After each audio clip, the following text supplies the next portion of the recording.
Huge silver slimes, which were incredibly rare monsters, happily settled down in a clearing. They really liked the green grass, and the funny creatures had a wonderful time.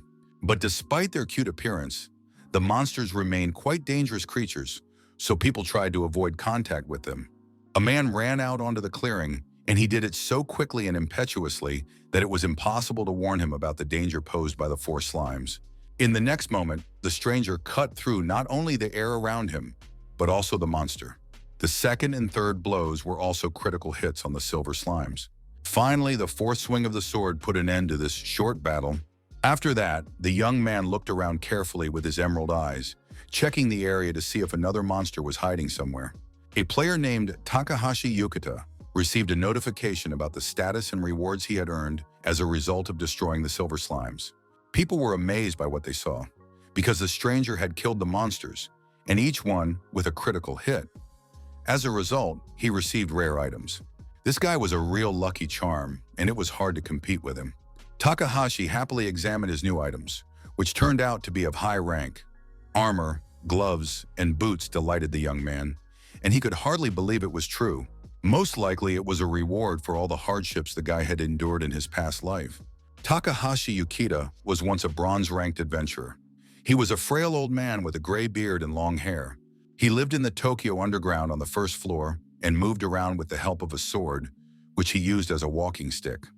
The player looked miserable. His clothes were old and torn, and he had no shoes at all. One day, one of the dungeon dwellers showed a video clip showing that monsters had already reached their area. They were huge flying lizards that destroyed everything around them. Life outside was in great danger. One of the dungeon dwellers suggested going deeper underground to hide, while another thought it was foolish, as the monsters would catch up with them anyway. The old man went about his business, ignoring the commotion around him, and didn't even pay attention to the warning issued by one of the young players. It seemed that the old man was interested in nothing but the slimes that were on this level of the dungeon. People stopped paying attention to the old man because he was just a burden and a useless person whose status would never rise again. At one point, he fell to the ground and sat alone and sad, while the rest of the people tried to escape from the dungeon. Takahashi Yukita was one of the adventurers who appeared on Earth several decades ago. With the advent of adventurers, a familiar system of characteristics emerged, but with individual types of development. Each player's level increased when they defeated monsters. As the level increased, so did the player's characteristics. So everyone was interested in destroying as many slimes as possible. People dreamed of increasing their strength by even a few points so that they could destroy monsters faster next time and get additional items. In addition, some adventurers were granted magic or special skills, such as healing, which was in high demand in this cruel world of monsters. It was a world where everyone could rise up, except for Takahashi Yukita. His stats remained extremely low, despite all his efforts and long gaming life. The player had already become a frail old man, gray-haired, toothless, sick, and unhappy, but he still couldn't rise. It cannot be said that he did not try, because from his youth he defeated weak monsters and eventually reached level 98. No one could defeat the player, and in the end he was the only one who scored so many points. But his whole life consisted only of destroying slimes. Years passed and he remained a lonely and unwanted person. At some point, his weapon broke. His sword literally fell apart in half as a result of another attack and battle with silver slimes. Takahashi reached level 99 and understood that his efforts would pay off as soon as he reached the top. The old man gathered himself and, with his last ounce of strength, rushed into the attack without any weapons in his hands.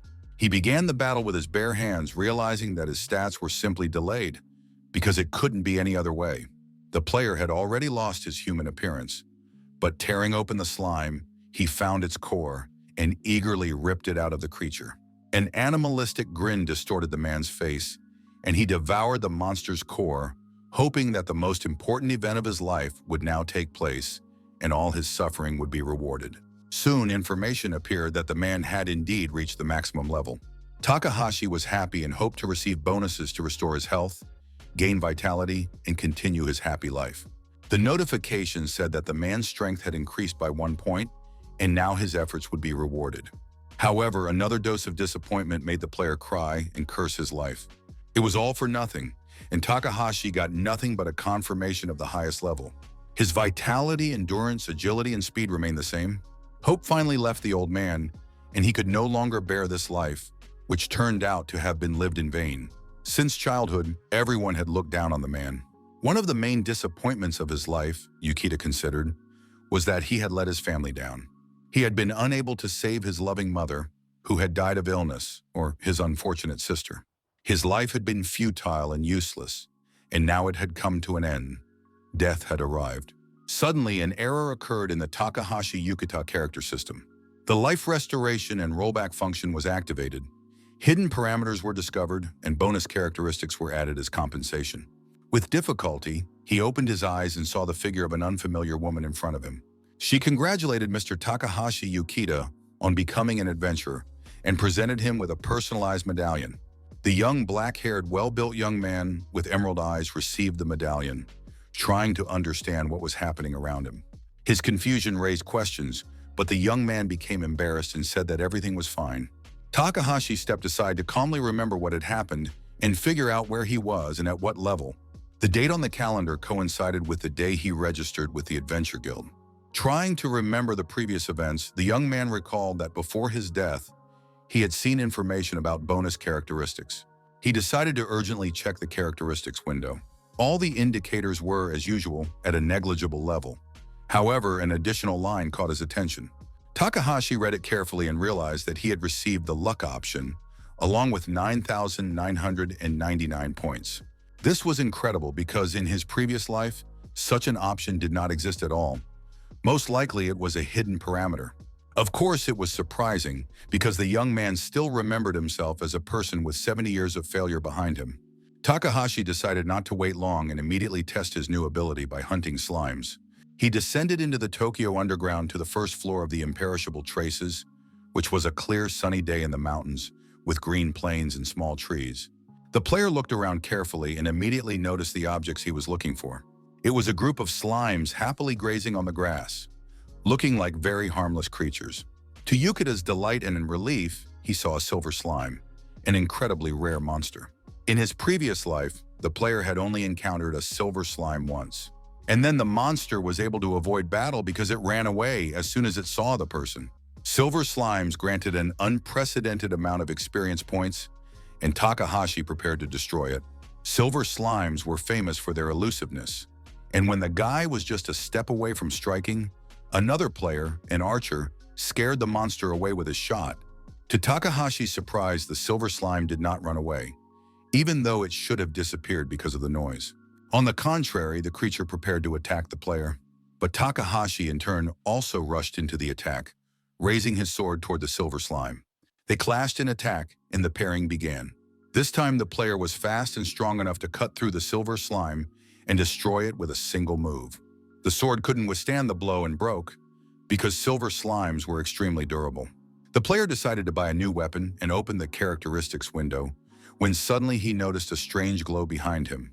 It was simply incredible. The young man had received an S-rank item, a huge, powerful sword lying on the grass and glistening in the sun. The great silver slime sword increased attack power by a third, and Takahashi couldn't wait to start a new hunt. In one of the glades, he was incredibly lucky. 4 silver slimes were grazing on the grass at once. They also noticed the player and considered it good luck, rushing to attack the young man. There was no other way out. The guy had to fight. Given the characteristics of the sword, it was impossible to hit all the slimes with one blow, but that was not a problem. Critical hits followed one after another, leaving no slimes alive. As a result of this attack, the player obtained armor, boots, and gloves. Takahashi himself could not understand how he managed to defeat them all at once, and went hunting, which lasted about an hour. During this time, he encountered about a dozen silver slimes, and each one gave him a rare item. In the end, he had to admit that luck was not just an empty word. Now that Takahashi Yukita possessed such power, he could definitely become an important person and make up for everything he had missed out on in his past life. The young man hoped to make his family happy and cure his sick mother, whose health had deteriorated significantly. In addition, he dreamed of creating a happy and peaceful life for his sister. Immersed in these fantasies, Takahashi realized that now he had a home to return to. 70 long years of loneliness were behind him. That was the past, and there was no point in clinging to it. He needed to live in the present and look to the future. The guy took advantage of the passage from the Tokyo Underground to the streets of the city. He rushed in the direction of his apartment. He hadn't been in this neighborhood for so many years. Seeing his house from afar, Takahashi remembered it. Although doubts remained, fragments of memory told him he was on the right track. With his heart pounding, the guy climbed the stairs, not knowing what awaited him there. He stood in front of his apartment, not understanding why he was so nervous, because a happy reunion awaited him. Calming down and gathering his thoughts, hoping for the best, Takahashi Yukita knocked on the door. He was afraid that his relatives would not recognize him or accept him back. Or maybe they had already become strangers, and a new lonely life without loved ones and friends awaited the young man. But the door swung open, and a pretty girl appeared on the threshold, who happily greeted her older brother and led him into the apartment. The boy rushed to hug his sister, which surprised her greatly, as such behavior was completely uncharacteristic of him. But the young man held his sister tightly, remembering that he had already lost his family once, and now he did not want to repeat the mistake of his past life. Takahashi Yukita decided that he would not allow circumstances to take his family away from him again, as had happened before, and told his sister everything that had happened to him. Nozomi was surprised and amazed at the same time. In addition, she immediately felt hopeful that her brother would be able to save their mother from her illness. The next day, the player went to the game center and exchanged the rare items he had received. With the money he earned, the young man went to an auction selling unique artifacts. There he purchased the highest quality healing potion. The next destination was the local hospital, where his mother was in one of the wards. The brother and sister found the right ward and waited for permission to visit, imagining a happy future. The children announced that they had come to visit their mother and looked at her with loving eyes. Their mother was very moved. She was happy to see her children so healthy and beautiful. She herself had not left the hospital for a long time and looked very weak. Nozomi brought her mother some treats, delicious cakes that looked pretty and appetizing. The woman was pleasantly surprised by such a treat, but said that it would be better for the children to spend the money on food for themselves. After these words, Yukita announced that there was no need to worry about money anymore. In addition, he said that he had prepared another gift for his mother. It sounded strange, but the young man handed her a bottle of potion and asked his mother to drink the medicine. Nozomi explained that her brother had earned money in the dungeon and bought this remedy for his mother. This was surprising, as Yukita had only recently become an adventurer. But the woman did not resist and immediately drank the entire contents of the bottle. Soon she felt significant changes in her body. Her skin turned pink, her body gained strength and was filled with energy. The woman felt as if a heavy burden had been lifted from her shoulders, and it became easier for her to breathe. This news literally made the children happy, who dreamed that their beloved mother would regain her health. Soon the symptoms of the disease began to gradually disappear and weaken their destructive effect on the woman's body. The disease stopped developing, and the rehabilitation course went quickly. Soon the woman was discharged home, and looking out the windows of her apartment, she realized that she had once given up hope of ever returning here. It all seemed like a happy dream in which the family was once again living together under one roof. But it was reality. Nothing was as calming and healing as being at home, so even the simplest household chores had a healing effect. Nozomi was happy that her mother was healthy and had returned to them. However, Yukita's thoughts were preoccupied with something else. The young man understood that this was not enough. The potion was only a temporary measure and could not completely cure the disease. This news greatly upset his younger sister because she did not want to be left alone again. Yukita said that something more powerful was needed, an elixir, for example. Nozomi had already heard about this substance from a television report. The elixir was an item discovered by the best players in the world of adventurers. It was capable of healing a person on the verge of life and death. It was a unique item that could not be bought for any amount of money and could only be found in dungeons deeper than the 50th floor. A unique item is a special thing that only the person who originally found it can dispose of, and it can only be obtained by defeating a powerful creature. Nozomi understood that if an item cannot be bought, then you have to earn it yourself. The girl did not believe that her older brother would be able to descend below the 50th floor. After all, to do so, one had to be a very strong and experienced player. Of course, the journey would be long, and at any moment one could die without ever reaching such a deep dungeon. But Yukita retained the knowledge from his past life and remembered that the elixir could also be found on higher floors. The young man had heard of one exception, the boss of the 20th floor, the ancient Gollum. The elixir was a unique item from his treasure trove. However, the chance of encountering this boss was catastrophically small. Finding a rare item or a rare boss was a matter of chance, almost like catching a drop of water in the air. But Yukita remembered from his previous life that it was from this boss that the elixir could be obtained.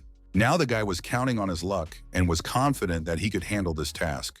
His younger sister noticed the suspicious expression on his face, but it didn't matter. The main thing was that her brother could do anything. Yukita understood that this time he would not miss his chance at a happy life and would not end up a lonely old man. To make sure everything went well, the young man decided to prepare thoroughly before going into the dungeon. He knew that there was always a loophole, and first he needed to gather the things he would need for his descent into the dungeon. First of all, the guy took care of his equipment.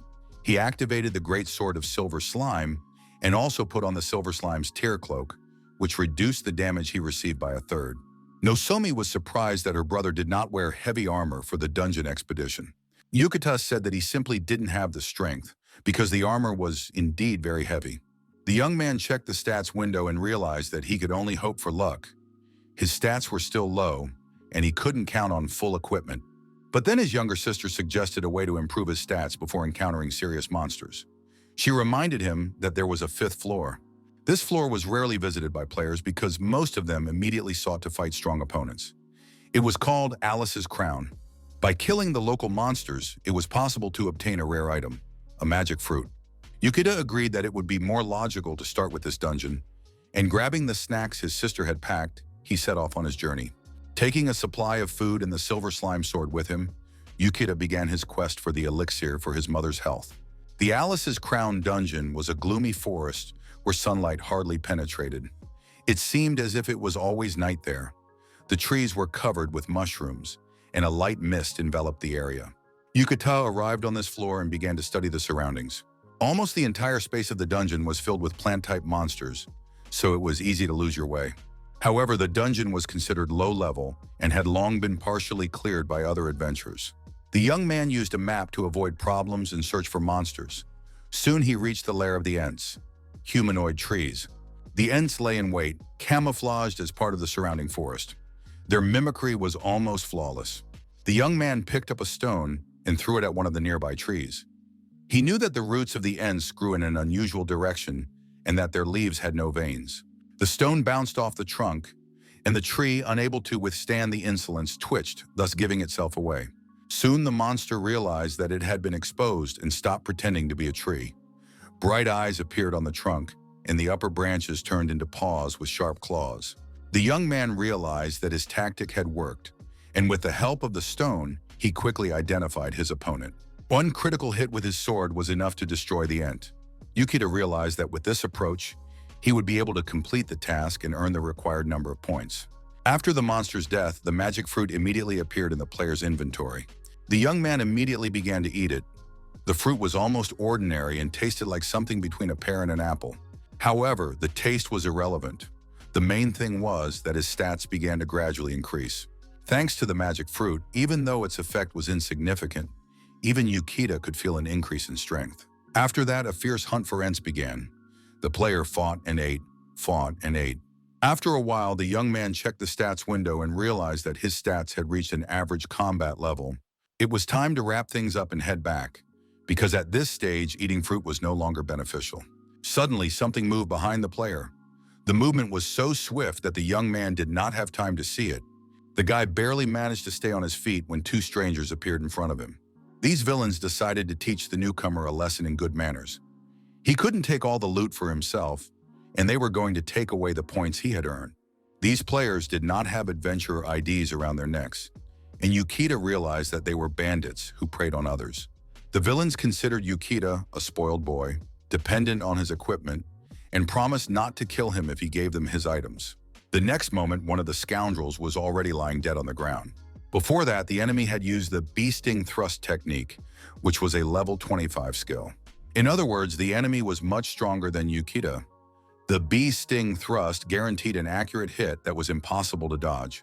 However, this skill reduced the attack power by a third, and thanks to his clothes soaked in silver slime tears, Yukita was able to reduce the damage he took. In short, he only took a third of the blow, and only incredible luck saved him from a gaping hole in his stomach. The second villain was shocked by this outcome.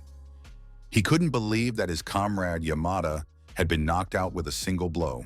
Yukito turned to the bandit, suggesting he surrender and promising to spare his life. In response, the bandit demanded not to be underestimated and decided to fight from a distance. The bandit had a magical item in her hands with a fireball at the end. Yukito also decided to use additional equipment. He pulled a wooden stick out of his profile. Flowers adorned the end of this stick. The staff looked rather comical, more suitable for girls celebrating the arrival of spring. The appearance of such equipment amused his opponent, and she asked the guy with a smirk if he knew what he was holding in his hands. It really turned out to be a strange substance of absurdity. It looked so ridiculous and silly. The young man had picked it up from a barren ent. It turned out to be a rare item that activated random spells, so the chance of creating something useful was extremely small. Only in 30% of cases could this item actually help and create the desired spell. At that moment, Yukito activated the substance of absurdity, hoping to defeat his opponent with its help. His opponent possessed the attributes of a mage and created special equipment around herself that possessed great magical power. She planned to use the fireball spell. It was a mid-level spell, but thanks to her equipment, its power was significantly increased. The mage counted on the fact that even the luck inherent in beginners would not save the young man. She activated the spell and directed the fireball at the player. Yukito stood completely calm, showing no fear and making no attempt to hide. Finally, the boy realized that his magic had awakened when he felt a slight movement in the object. The substance of absurdity came to life in his hands, and it became clear that it was ready to fulfill any request of its master. The player raised his hand, in which he held the substance of absurdity, and it cast a magic spell on its own. The essence of this spell and its name were unknown, but the fireball launched by the villainess scattered around the guy. In the next moment, something incredible happened. The fireball launched by the opponent suddenly turned around and flew back. It was amazing that the young man had managed to create a high-level spell called Meteor, and the fireball left his enemy no chance. The bandit tried to explain what was happening by saying that it was just a magical illusion and that the meteor spell was not real. But the approaching heat and the giant pillar of fire were so real that even the villainess realized the reality of the situation and her inevitable defeat. She did not try to run away, but only instinctively covered herself with her hands, staring wide-eyed at the approaching end of her life. When the flames died down, a huge dent remained on the ground, and the surrounding trees and bushes were burned to the ground. The body of the dead evil mage lay in the ashes, but she was not completely dead.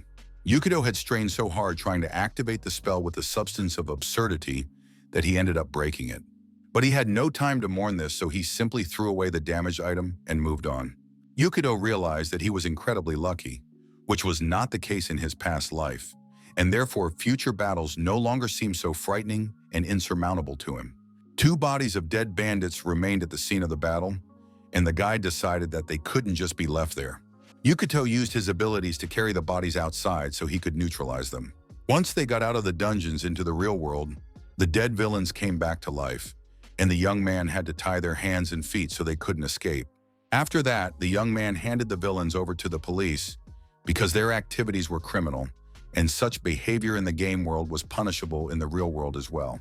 Yukito had to stay at the police station for a long time as he gave testimony and recounted in detail what had happened in the dungeon. After the interrogation, he went straight to the game center to receive bonuses and update his information. He apologized to the manager for his long absence, explaining that it was due to difficulties that had arisen. However, upon learning the player's name, the female manager stood up straight and informed him that the city police had already reported everything to the center. This turned out to be excellent news, as Yukito did not have to explain everything again. The manager, armed with a large bell, rang it throughout the neighborhood and loudly expressed her congratulations. Player Yukito Takahashi was promoted to silver level.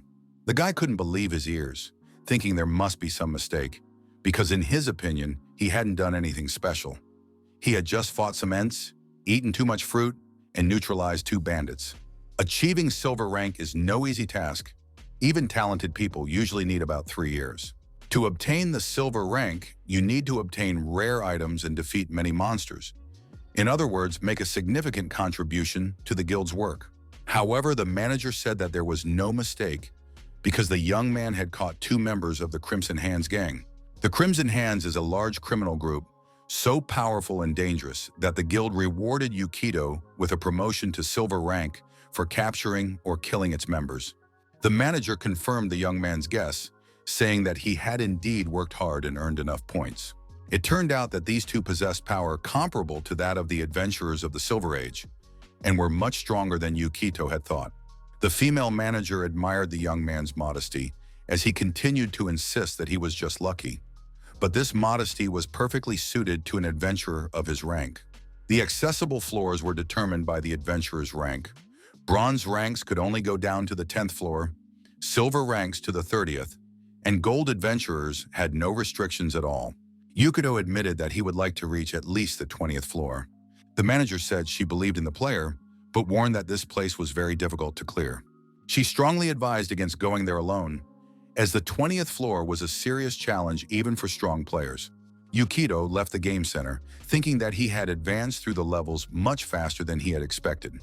In addition, the encounter with the bandits, oddly enough, had also been a kind of luck for him. As he was thinking about what had happened, the guy heard someone call out to him. The stranger turned out to be an elderly man who looked very impressive, as if he were a representative of the 19th century. He was dressed in trousers and a frock coat, wore a hat on his head, and carried a cane in his hands. His old, thin face expressed deep sadness. Yukito, being kind and responsive, immediately stopped when he heard the call. The old man asked if he was really the adventurer who had defeated two criminals, pointing to a stand with posters of the wanted villains. Yukito told the stranger that the villains had attacked him first, and that he had only responded to their aggression, although he had not intended to kill them at all, but was simply carrying out his mission on the floor. After hearing this, the old man gratefully grabbed the young man's hand, looked him in the eyes, and expressed his sincere gratitude and admiration for his actions. With a determination unexpected for his age, the old man tore the photos of the criminals from the bulletin board and said with bitterness in his voice that they had killed his son. Unfortunately, the police had been unable to catch the gangsters for many years. They had been committing their crimes with impunity, but now Yukito had managed to catch them. After that, the man took off his hat and bowed very low in gratitude, saying that he was infinitely grateful to the young man. Finally, the old man could bring good news to his son's grave and then die peacefully, knowing that the robbers would be punished. Yukito looked at his hand, which the old man had shaken just a moment ago, and thought that in his past life he had never experienced anything like this. Someone thanking him so sincerely. It was a very warm feeling. Remembering his past life, Yukito thought, if nothing changes, the world will be destroyed and everything will go on as before by the time he becomes an old man. But with this information, he could not remain inactive now, as that would doom the world around him to destruction. However, doubts began to arise in his mind. The young man thought that he would not be able to jump higher than his head and was too weak to fight for peace in the whole world. First, he had to save at least his mother from her illness, and only then could he take on the task of saving the whole world and humanity. Saving his mother's health became his main task, so the young man set off on his next mission. He needed to gain enough strength to fight for the elixir. One of the dungeons was gloomy and dark. The walls were lit by torches hanging along the corridors. On the table lay sharply sharpened knives of various sizes and shapes, as well as lockpicks and screwdrivers. The owner of this wealth was an angry gangster, a huge, short-haired man with black hair and large hoop earrings in his ears. He was screaming with rage at what was happening. The man pounded his fists on the stone and couldn't believe that his friends Hashimoto and Yamada had been defeated and were now in prison. If the same thing happened to the rest of the gang, he would not be able to pay the tax to the bully. Anger and rage raged in the robber's soul, and grabbing one of the knives, he was ready to rush at his offender, the culprit of all this trouble. The newspaper published a photograph of Takahashi Yukito, whose actions had neutralized the members of the Crimson Hands gang. The bandit stabbed the newspaper photo of the young man with a knife and promised that he would definitely kill this scoundrel himself.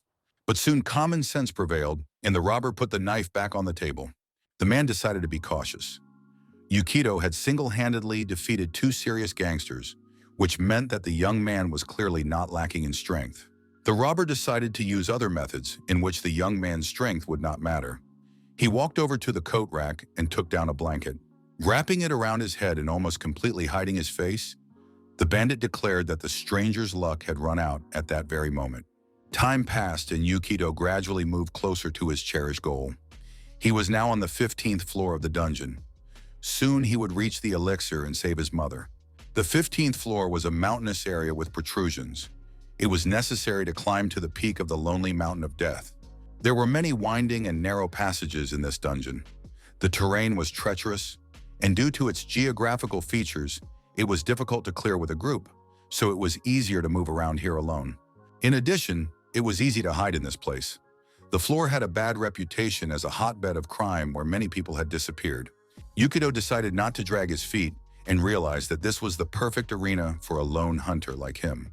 So the young man rushed up the cliff using his abilities. When he reached the top, Yukito decided to continue leveling up and finish learning the necessary skills. So he waited for a huge bird of prey to appear. It was an excellent opportunity to train before more difficult levels. So with the help of the silver slime ball, the young man defeated the predator in the form of an eagle.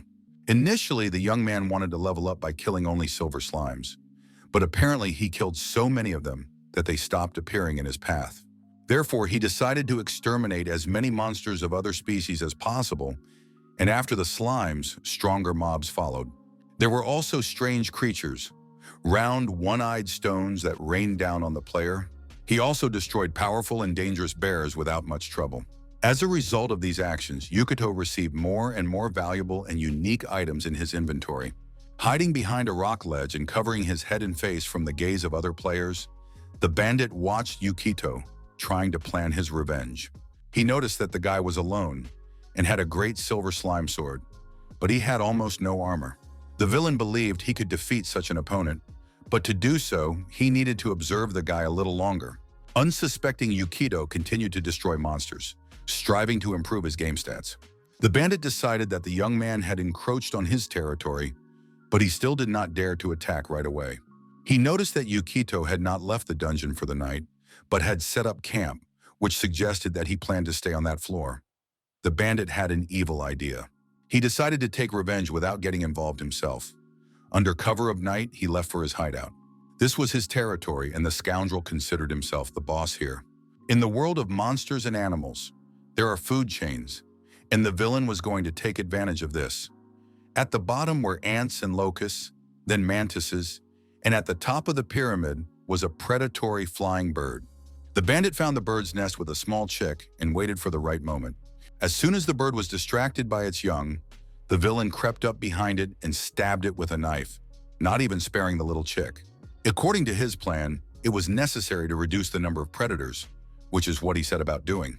The next step was to increase the number of prey, so he began to feed predatory insects with bird droppings and carcasses. The satiated monsters began to multiply at a frantic pace and soon faced a problem of food shortage.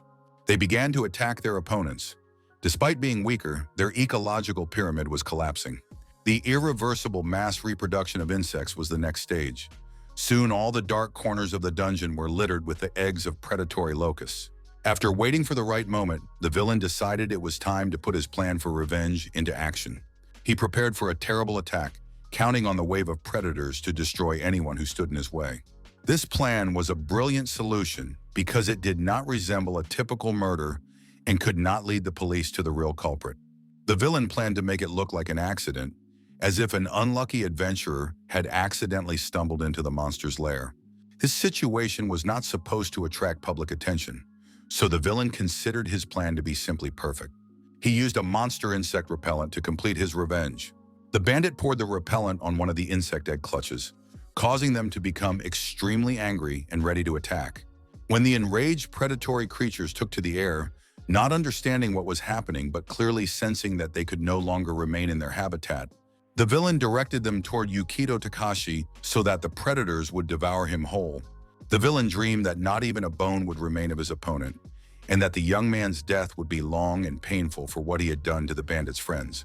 Yukito himself continued to clear the area, destroying all kinds of monsters, earning points, and leveling up. Suddenly, a strange sound reached his ears, a buzzing reminiscent of something familiar. A moment later, the young man realized that the sky above the dungeon was swarming with bloodthirsty locusts, so numerous that they completely obscured the sky. The young man stared intently at the black cloud, trying to understand what was happening, But when he realized the reality of the situation, horror literally paralyzed him. The black cloud turned out to be a swarm of deadly cicadas that devoured everything and everyone in their path. Soon there would be no monsters left in this dungeon except for them. It was impossible to fight such a swarm alone, so the boy ran away trying to escape or at least hide. Yukito knew he needed to join someone and tried to remember where groups of adventurers usually gathered. In his previous life, he had once overheard players talking about a supply base located on this floor. Since this base was built, clearing Lone Mountain Peak had become much easier. According to the guys, the base was located in a red clay cave, but for some reason it was not marked on the map. The young man reached the place where the base could theoretically be located, because the red clay cave was right there. There was no time to lose, and the young man rushed headlong toward the red clay cave. He had to cross the chasm. The player jumped into the ditch and pushed off from the back of a huge toad that was sitting at the bottom of the pit. With his next move, the guy jumped up and got out onto the ground. He began to examine the mountain and noticed that part of its surface differed in color from the main mass of rock. Yukito began to shout, asking anyone for help and warning that there were many monsters nearby. A swarm of huge cicadas was approaching with every passing second, and the guy realized that there was no time to waste. He had to act immediately. He grabbed his sword and began to cut into the rock where the ground was a different color, trying to cut himself an entrance. Soon the ground collapsed because it had indeed been artificially piled up and could not withstand the repeated blows of the sword. A gruesome scene appeared before Yukito's eyes. People were tied up in the cave, their hands and feet bound, their mouths gagged. It was unclear whether they were alive or dead. This scene literally paralyzed the young man, who instead of a warehouse of equipment and supplies found a warehouse of half-dead bodies. He looked at the people, hoping that this was not some kind of perverted entertainment. The people could not say anything because their mouths were gagged and their hands and feet were tied. The guy pulled his sword out of the silvery slime and with one movement cut through all the bonds that tied the people. The people were happy and immediately understood that the stranger had saved them because they had already thought that the end had come. Yukito asked them what had happened and why they were in the state he had found them in. The people told him that someone had attacked them, and then they suddenly lost consciousness. The fact that they had not been killed could only mean one thing. They were going to be sold. It was like ordinary slave trade. Yukito realized that he had accidentally stumbled upon the criminal lair of the crawlers. Initially, this area was supposed to be a supply point for adventurers, although perhaps that would happen later, and the young man had simply confused his memories from his past life. He remembered how local law enforcement had once found this place. After completely clearing the area and destroying the bandits, the place was turned into a supply base for adventurers, where they could rest, warm up, and get food and drinks. This time, Yukito had arrived too early. This was because in his past life, he had been interested in little else but his personal affairs and hunting slimes. His sense of time had dulled with age. But now was not the time to analyze the past, because the pressing problems were really serious. A huge cloud of poisonous cicadas was approaching. The situation with rescuing and finding people surprised the guy very much. But now it was time to take action. Yukito understood that he needed to pull himself together and take urgent measures. Otherwise, the rescue of the people would be in vain. The young man addressed everyone present, saying that he understood what a terrible situation they were in, but now they were facing a common and enormous danger. At that moment, a cloud of deadly cicadas was flying toward them. These creatures would spare nothing and no one in their path. They were already hungry and could sense potential prey from a great distance, so there was no question of them approaching. They would be here soon. The appearance of deadly cicadas in such huge numbers simply paralyzed people. They were shocked and frightened. There was no time left, and if people wanted to survive, they had to join forces with Yukito. People were skeptical because they understood that it was impossible to hide from such a large number of monsters. In addition, they were practically naked, had no weapons, armor, or protection, and all their actions in the current situation seemed simply pointless. The people reported that all their belongings were with the crawlers, and now they had nothing at their disposal except their own hands and feet. One of the women said she could give them her weapon after checking the storage room and making sure there was nothing dangerous there. During his previous dungeon runs, the young man had accumulated a huge number of all kinds of items, and now he poured them out in front of the people, saying that they could take anything they wanted. The stunned people could not believe their eyes. Unique and rare items lay before them, available to take. It was also surprising how one person could have so many things. Yukito was even willing to transfer ownership of these items to the people. It was truly excellent equipment, rare and unique. People slowly began to approach the items, not believing what was happening. Of course, they were surprised at how one person could have accumulated so much, and they wanted to know who he really was. No one recognized the guy and couldn't say anything specific about him, but it was decided to postpone all inquiries until later. It was urgent to get the equipment. Finally, people rushed to the items, grabbing them, as well as clothes and armor.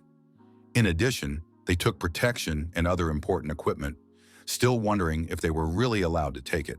Yukito didn't ask for anything in return, but he did ask for permission to give a few orders during the upcoming battle with the deadly cicadas. After some thought and casting aside their doubts, the players decided to give him this opportunity, since he had saved their lives after all. Besides, the young man had provided them with armor and weapons, and they owed him everything. The rescued looked at the guy with such admiration and sincere gratitude that he once again experienced feelings he had never felt before, feelings he had not had in his previous life. He was ready to burst into tears in front of people from overwhelming gratitude, but he had to put all emotions aside and take action.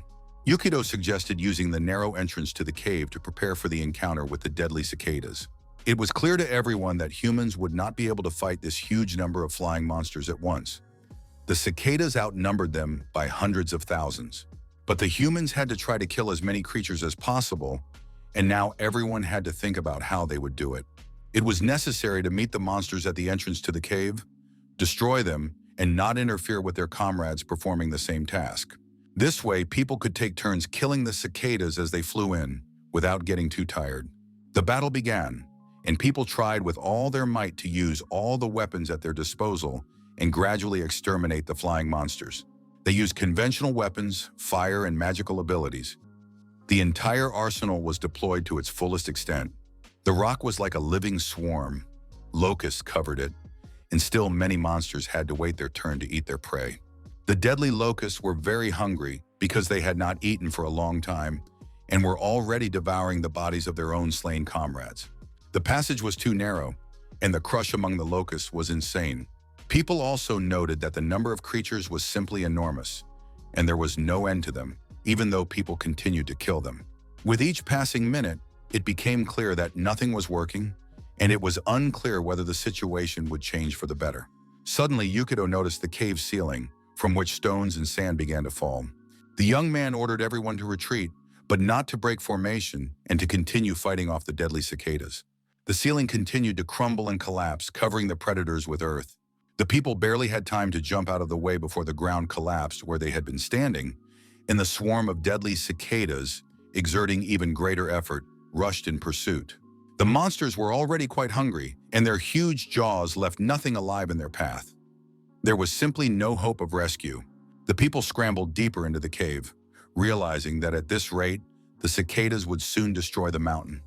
It was clear that the people could soon perish. Looking around, they saw that this was not just a cave, but an unfinished mine, which is why it was so unstable. The people noticed abandoned work tools, shovels, barrels, but that wasn't what caught their attention. There were bundles of explosives and dynamite lying on the ground. Most likely, the crawlers wanted to expand the cave with explosives. Yukito decided that they could use the dynamite. They just had to figure out how best to do it. The young man ordered the people to urgently search the cave for explosives and collect them. There was a chance to use them as weapons. However, how to do this without harming themselves remained a difficult question. The people were already physically exhausted because they had been desperately fighting the deadly cicadas for several hours. Soon, only a third of the cave remained, because the monsters had managed to eat away at the rock on both sides. The people had nowhere to retreat, and the number of attacking cicadas was still unrealistically huge. The people were running out of time and energy. Their weapons had become practically useless, and the walls would not hold out for long either. Assessing the situation, Yukito realized that the people had no other choice, so he called on everyone to listen to him carefully. The young man ordered that all available explosives be handed over to him. The people did not understand the essence of the plan, but they began to carry it out immediately because they had promised to obey the young man's commands. There wasn't much explosive, so there was little hope that it would be enough to destroy all the cicadas. But the young man reassured the people, saying that this amount of explosives would be enough. He decided to blow up the cave so that it would collapse on the cicadas.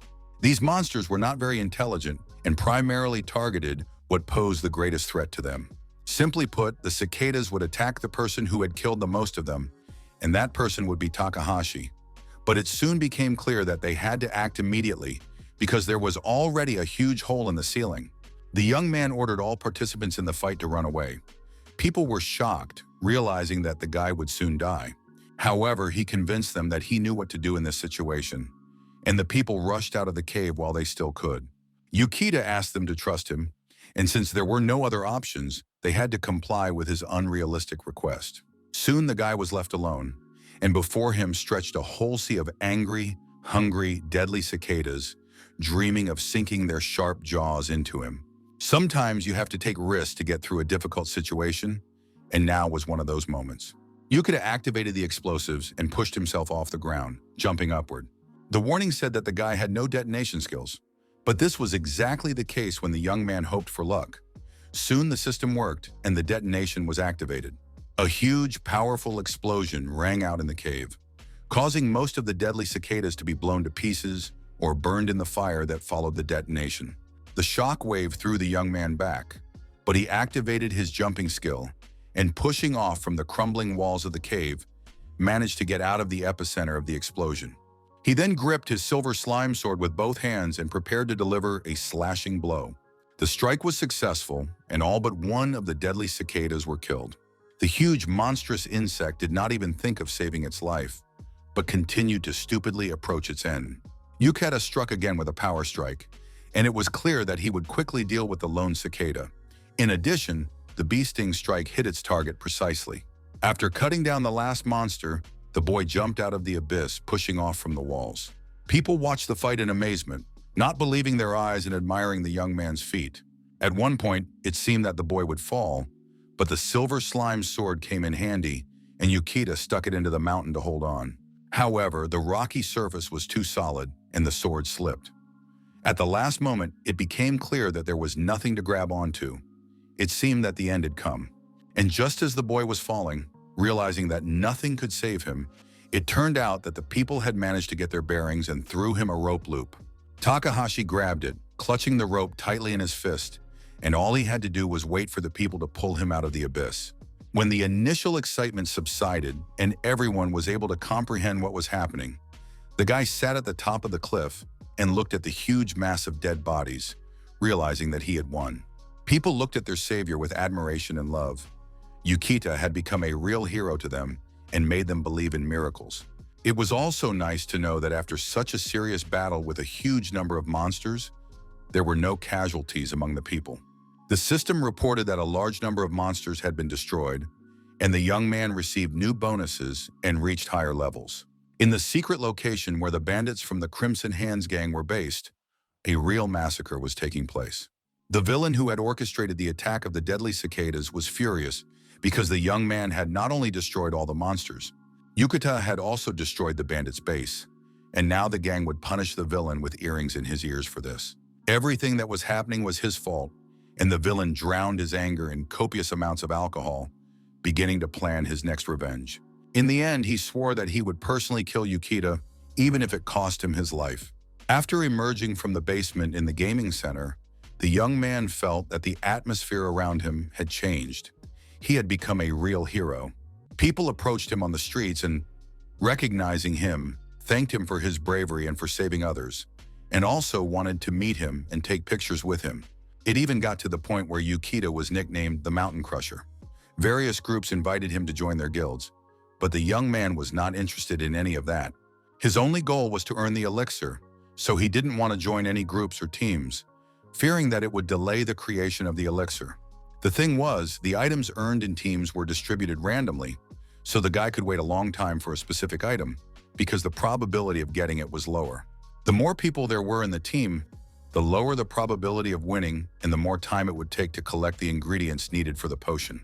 Yukita remembered that in his previous life, he always cleared dungeons alone, so now he wasn't going to change anything in that regard either. When he returned home after the expedition, a delicious dinner prepared by his mother and sister was waiting for him. The table was laden with Takahashi's favorite dishes.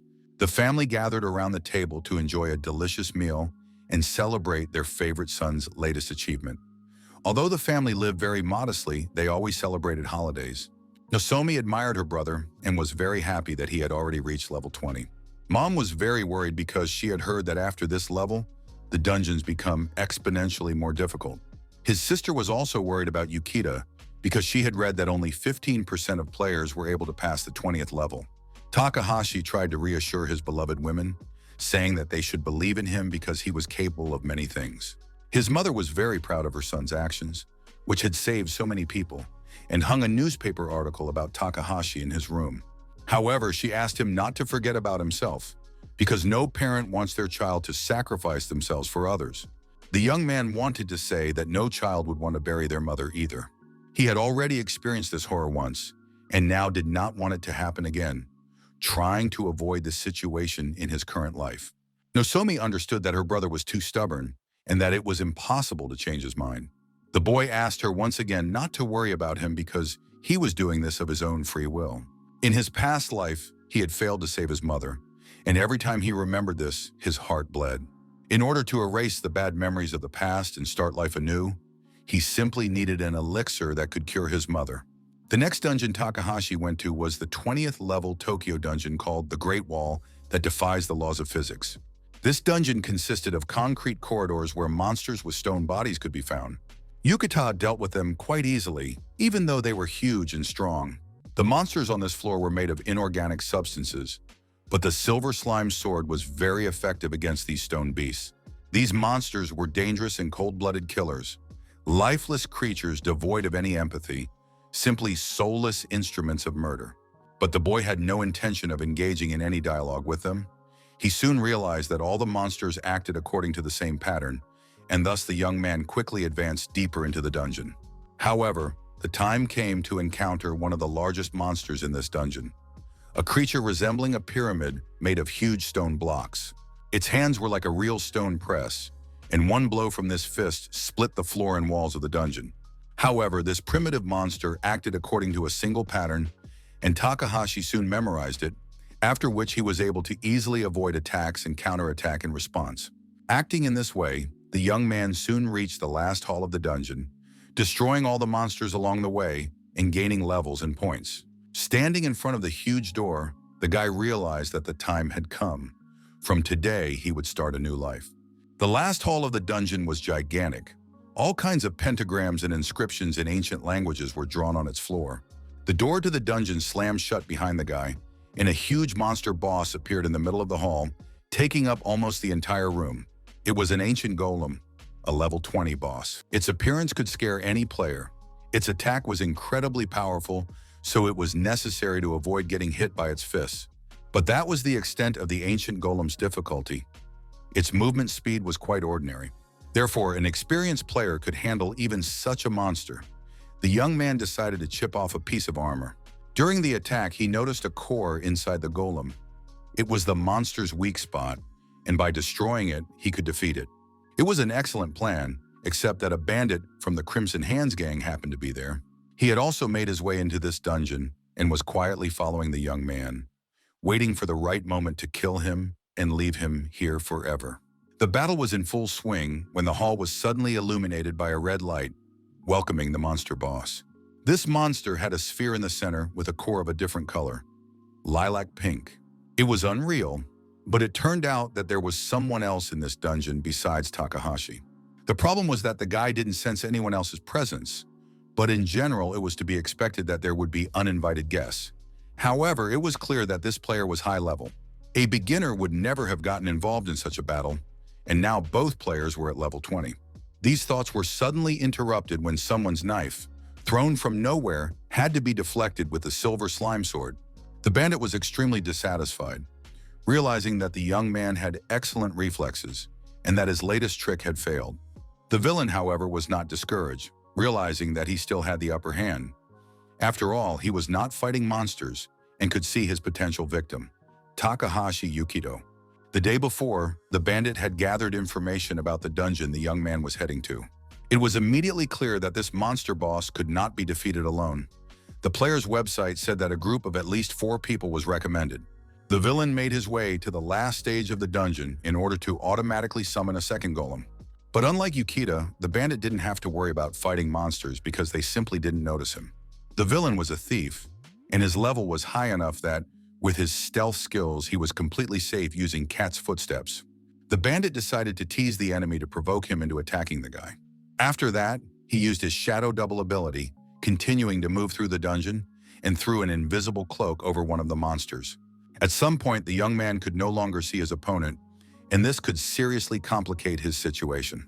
The villain used the invisibility cloak to hide his presence from his enemies. It turned out that none of the monsters could detect the bandit. It got to the point where the ratio of forces in the dungeon was 3-to-1, but even that seemed insufficient to the villain. The day before, he had coated the blade of the knife with poison, hoping to poison his rival. Choosing the right moment, the villain threw the knife at the young man.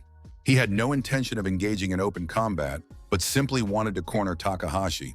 But the young man's reaction was simply fantastic. He managed to avoid being poisoned. The villain decided that the young man had hidden an antidote under his clothes. But that didn't matter because the bandit just wanted to keep the young man on edge and prevent him from actively fighting the monsters. Soon, the villain threw several magic traps at the young man, trying to prevent him from moving. He was sure that he would succeed by acting in this way. Instead of relying on some idiots, he decided to tackle the task himself. He stretched barbed wire between the columns in the dungeon hall. His favorite traps never failed him. Thanks to the villain's efforts and his sophisticated imagination, Yukita's movements and maneuvers were severely restricted. The villain was already enjoying the spectacle to come because it was only a matter of time before the golems killed the guy. All he had to do was watch the show without getting his hands dirty. Takahashi was really having a hard time because in addition to the 2 monsters, he also had to avoid all kinds of obstacles. After repelling another attack, he turned to the villain. Yukita asked if he had run out of magic tricks and how long the bandit was going to hide. To be honest, the villain was simply speechless. He couldn't understand how this guy had managed to find him and was now demanding that he come down to the hall to fight. Yukita, talking nonsense, quietly made his way to a knife lying nearby and threw it at the bandit at tremendous speed. The villain managed to dodge his own knife, but demanded an explanation of how this kid could see him. Yukita called it hunting instincts, claiming that it was a fairly common skill. The villain couldn't believe it, because hunting instinct is one of the lowest level skills, and it was impossible to detect a high-ranking thief with it. Yukita agreed that this was a lie, but noted that it no longer mattered, because now he was challenging the villain to a fight. The bandit realized that he would not be able to sit it out and decided to end the fight quickly. In any case, he was going to kill the insolent man. And so, the fight between the rivals began. Neither of them gave way to the other, and the blows rained down almost without stopping. However, at some point, Yukita was able to throw the bandit aside. He felt strong and confident in his actions, continuing to taunt and provoke his opponent. Soon, the villain was thrown back again, and in the end, his nerves gave way. He demanded to know how the guy had managed to find him. In fact, Yukita was not lying. Often people do not believe the truth, but readily accept lies. Takahashi activated the warrior's intuition skill, which helped him detect danger around him, although the chance of it working was extremely low. However, it should not be forgotten that luck was always on Yukito's side. Soon he received information about the number of enemies, their location, and composition. The villain noted that the guy was quite fast for a hunter of his level and rushed into the attack. A fight broke out between the rivals again. No one could deliver a decisive blow because Yukito was only a hunter by rank. He would never be able to match the thief's agility, and his opponent took advantage of this. In addition, the villain possessed exceptional accuracy because being a high-level thief, he had become skilled in his movements during thefts. The blows rained down without stopping, and the villain noted that the young man was indeed very well trained. At one point, Takahashi took advantage of a jump, leaped onto the head of one of the golems, and found himself behind his opponent. From above, the young man rushed into the attack, intending to deliver a powerful blow. He wanted to use the bee sting technique to win the battle. However, the villain managed to move, and laughing, called the young man a novice and a simpleton. After that, the bandit activated the butterfly dancer skill and began to glide through the air, moving with ease. All of Takahashi's attacks missed their target, and the young man realized that he had missed several times in a row. In this situation, a guaranteed hit was met with a perfect dodge. It was a perfect combination, but the one with the higher level won. To confirm these words in the next moment, Yukita felt a sharp pain in his thigh. A bleeding wound appeared. The bandit was almost happy, realizing that such a slow hunter would never be able to catch him. At that moment, one of the golems sprang into action and struck, but Yukita managed to crouch down and avoid being hit. The battle between the rivals continued with renewed vigor, but neither of them had a significant advantage. The villain easily dodged the monster's attacks, as they were too predictable, and during the fight he tried to find out who Yukita had bought the information about the golems from. It turned out that the guild sold players information about the composition of monsters in certain dungeons for money. After another series of attacks, Takahashi fell into a trap and stabbed himself in the foot. The villain gloated, assuring him that petty tricks would not help in their battle and that victory would still be his. He believed that his victory was a foregone conclusion from the very beginning of the fight. Activating the scorpion sting, the bandit rushed into the attack. Yukita had to exert maximum effort to at least partially avoid death, but he was unable to completely parry the blow. He was thrown across the hall to the far wall of the dungeon. The silver lime sword fell from his hands when the young man lost consciousness after hitting his head on a rock. The villain was sure that the outcome was a foregone conclusion and launched a final attack to finish him off. Yukita had nothing to defend himself with, so he closed his eyes, waiting for death.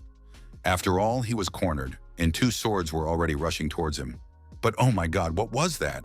The guy really was a child.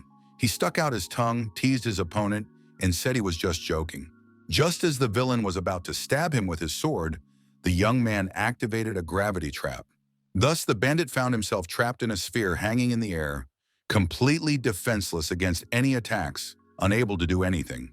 Inside the gravity trap, the air had a low oxygen level, so the villain couldn't even speak normally. Yukita said that he had obtained all the information about this floor himself without buying any data from the guild. The young man was struck by the very fact that there was an idiot who decided to get involved in a battle with someone else's boss. After that, the guy finally took on the bosses and performed an unusual double writ, angering two opponents at once. He continued to taunt the villain, saying that he was a thief, but did not even notice the trap he had fallen into. In the end, it turned out that the villain, who was caught in a gravity trap, became the target of two monster bosses at once. One of them simply smashed him in the head, pinning him to the floor. After the gravity trap was destroyed, the golem grabbed the bandit with its huge paws. Then it threw him to the floor with all its might. The bandit's body, with many broken bones, remained lying in the middle of the hall. However, even as he lay dying, he continued to marvel at how Yukita had been able to detect his traps. The boy explained everything with his excellent intuition, claiming that it was precisely that which had done the trick. After that, Takahashi advised the villain to lie down and not go anywhere, and if he lived to see the moment when the dungeon boss was finished, the young man would hand him over to the police, where the villain would definitely be cured. Leaving the dying body lying in a pool of blood, the young man headed towards the golem to finally finish clearing the dungeon and get everything he needed to make the potion. The villain, however, had no intention of giving up. One could only admire his strength of life, anger, and hatred. Summoning his last ounce of strength, the bandit activated the hidden dynamite and strapped his entire arsenal to his body, declaring that he would not die alone. Everyone would perish with him, and the dungeon would be blown to smithereens. Takahashi, of course, did not expect such a turn of events, and he had no countermeasures against such an act. The young man realized that he was about to die. The mad villain used his last ounce of strength to activate the dynamite, hoping to take his hated enemy with him to the afterlife. A powerful explosion rocked the dungeon. Everything around was engulfed in flames and blown to pieces.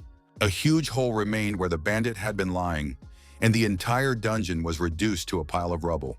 As a result, the young man flew into the darkness, and it was clear that his body was being carried away to the other world.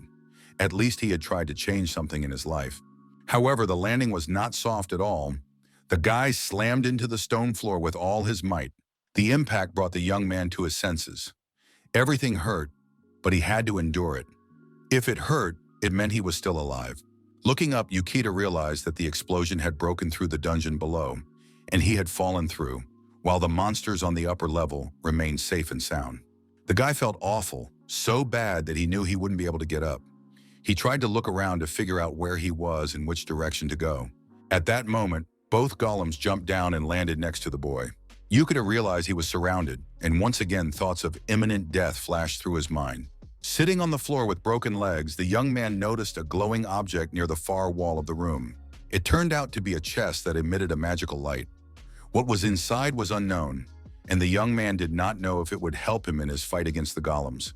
However, Takahashi realized that he had found himself in a secret room with treasures.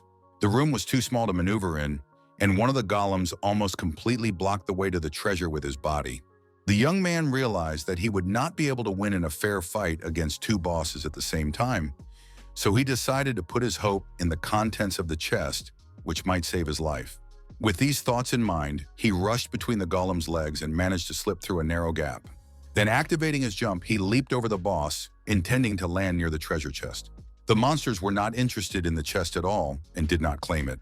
Instead, the golems wanted to destroy the player at all costs and attacked him before he even managed to land.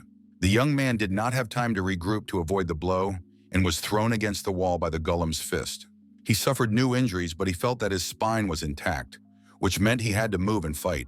But the golems already sensed victory approaching, and another powerful blow rained down on the player. A terrible pain pierced Yukita's body, and he let out a wild scream, putting all his hatred and despair into it.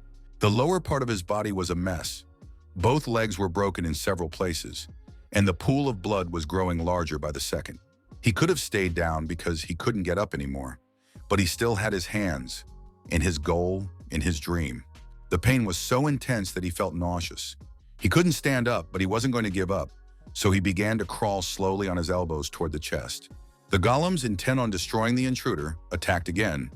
A new blow pierced the young man's body with wild pain. But this pain was nothing compared to the despair he had felt in his past life, when he lived alone and aimlessly. Now, such an outcome did not suit him at all. Gritting his teeth, the young man managed to crawl a little closer to the coveted chest. No amount of suffering or physical pain could break this young man, who, overcoming everything, dragged his broken body forward. And then, his hand finally touched the coveted chest. Inside the treasure was a bracelet that glowed with a magical light. It was supposed to make the player's life easier. The guy took the bracelet, saying he was taking it for himself. He put it on his wrist, realizing that he simply did not have time to die now. It was a bracelet of changeability, an extremely rare item capable of transporting its owner to any location. The young man logged into his profile and activated the bracelet of change.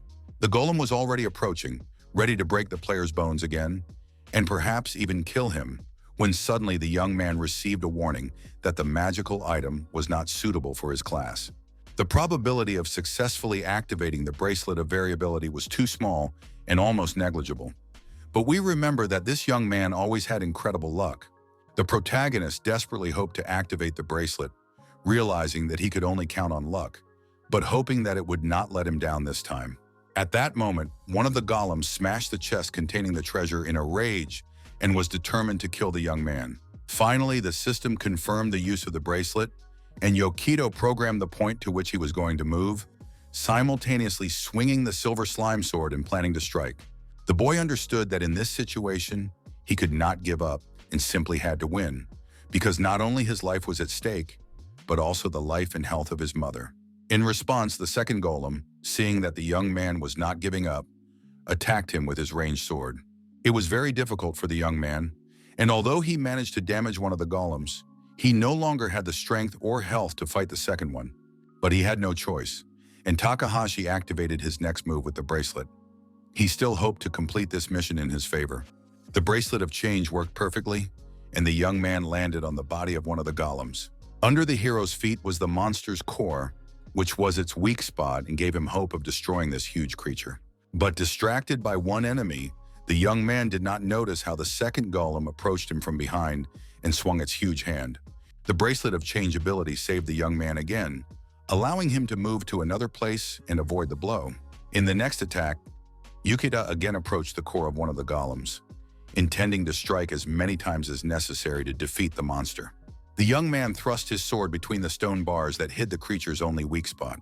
He plunged his silver slime sword into the monster, intending to do so as many times as necessary to kill it. The new activation of the teleportation bracelet allowed him to take an advantageous position. The Golem's eyes continued to scan the young man, who was constantly moving thanks to his speed and the teleportation bracelet. However, the monsters did not take their eyes off the young man. At one point, the guy just hung in the air between his opponents. He understood that it was almost impossible to win in this situation, but maybe this was a case where he needed to believe in a miracle and just do what he could. Yokota decided that instead of waiting for outside help that couldn't come from anywhere, it would be better to monotonously and repetitively do what he knew how to do and eventually achieve his goal. Both golems watched their opponent, ready to pounce on him at any moment and simply crush him to dust, because the young man was barely alive and could only move thanks to the power of the bracelet. Using his approach to life, never give up and do what you can, the young man activated his movement once again. This turned out to be very timely, because one of the golems lost his nerve and struck with his huge fist right where the boy had teleported from. Takahashi activated Bee Sting and rushed into attack at full speed to deliver a critical blow to these stones. This was followed by a storm of blows and another teleportation. But it couldn't be said that this helped to turn the tide of the battle. The guy was just surviving and slowly advancing towards victory. Another series of incredible blows was delivered by the young man, and the stone villains shattered into small pieces. The young man's strength was leaving him, and at some point he could no longer even hold his sword and simply fell flat on his face, while the movement bracelet gave a warning that the usage limit had been reached. Yukita fell from a great height onto his back, onto the stone floor of the dungeon, which was littered with fine stone chips formed as a result of the destruction of the golems. The young man lay completely exhausted, his legs broken, wounded and bleeding, and at that moment, a notification informed him that Yukita had defeated 2 ancient golem bosses and would receive a legendary item for his efforts. But for 2 bosses, 2 items were given out, which the young man could not even dream of. Bottles with the coveted elixir became his property. This was very timely, and the guy immediately used one of the elixirs, otherwise he would not have had the strength to get out of the dungeon. In addition, he could check the quality of this elixir. After drinking the contents of the bottle, the young man felt life energy fill him and surround him with its powerful light, healing his wounds and giving him the energy he needed to function normally. After a while, Yukita woke up and realized that his bones had healed and his wounds had closed. In addition, he felt completely rested, incapable of any action. It turned out that everything had been worth it, and now he had in his hands the most desirable thing there could be, the medicine to save his mother's life.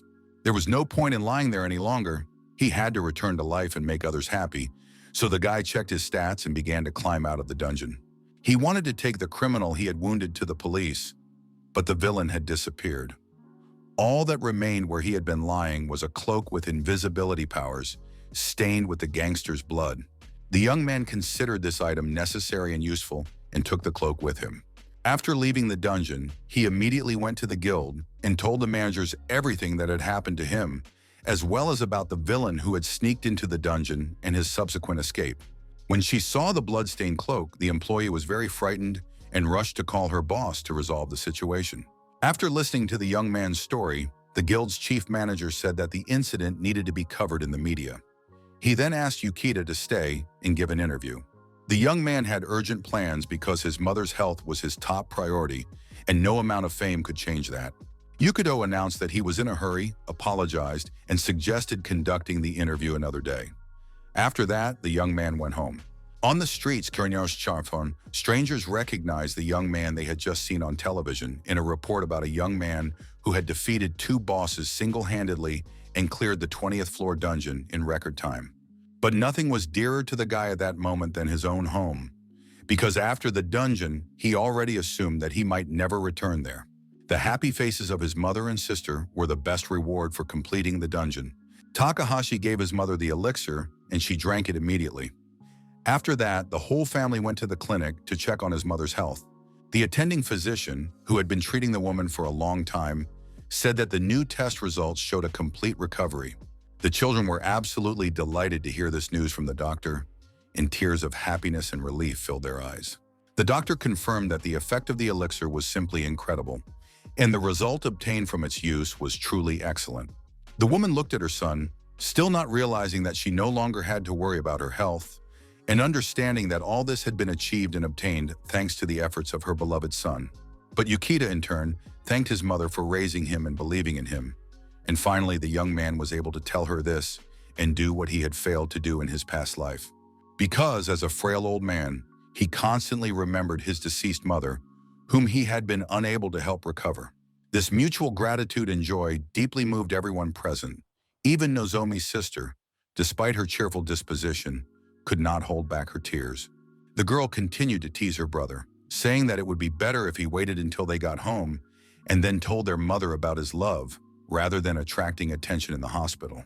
Yokota agreed with her, and so they continued to talk, still in the doctor's office, when someone's shadow watching the family appeared in the window. The unfamiliar knight, a handsome young blonde who had been eavesdropping on the family's conversation, was indignant that he did not like condemning such sincere and pure-hearted people to suffering. Even the fact that it would happen within the walls of a hospital was no consolation. Of course, they had done everything they could, but sometimes that wasn't enough. The family would not investigate the situation because the cause of death would be a common heart attack, the stranger thought, looking at Takahashi's sister. The stranger raised his fist above the girl's head, and it was clear that she could not see or feel anyone's presence because Nozomi did not even turn around. But just as the stranger was about to strike with his fist, his hand was caught in the sword of the silver slime, which Yukita had put up to protect his sister. Unable to contain his rage and anger, the boy hurled insults at the stranger, demanding to know what he was doing and who he was. The unknown knight was genuinely surprised, but he was in no hurry to comply with the boy's demands because he was more interested in how the young man had been able to see him. Then the protagonist noticed that the stranger's face seemed painfully familiar, and soon he recognized the knight. Standing before him was the strongest of the adventurers, named Hero. He ranked first in the adventurer ratings.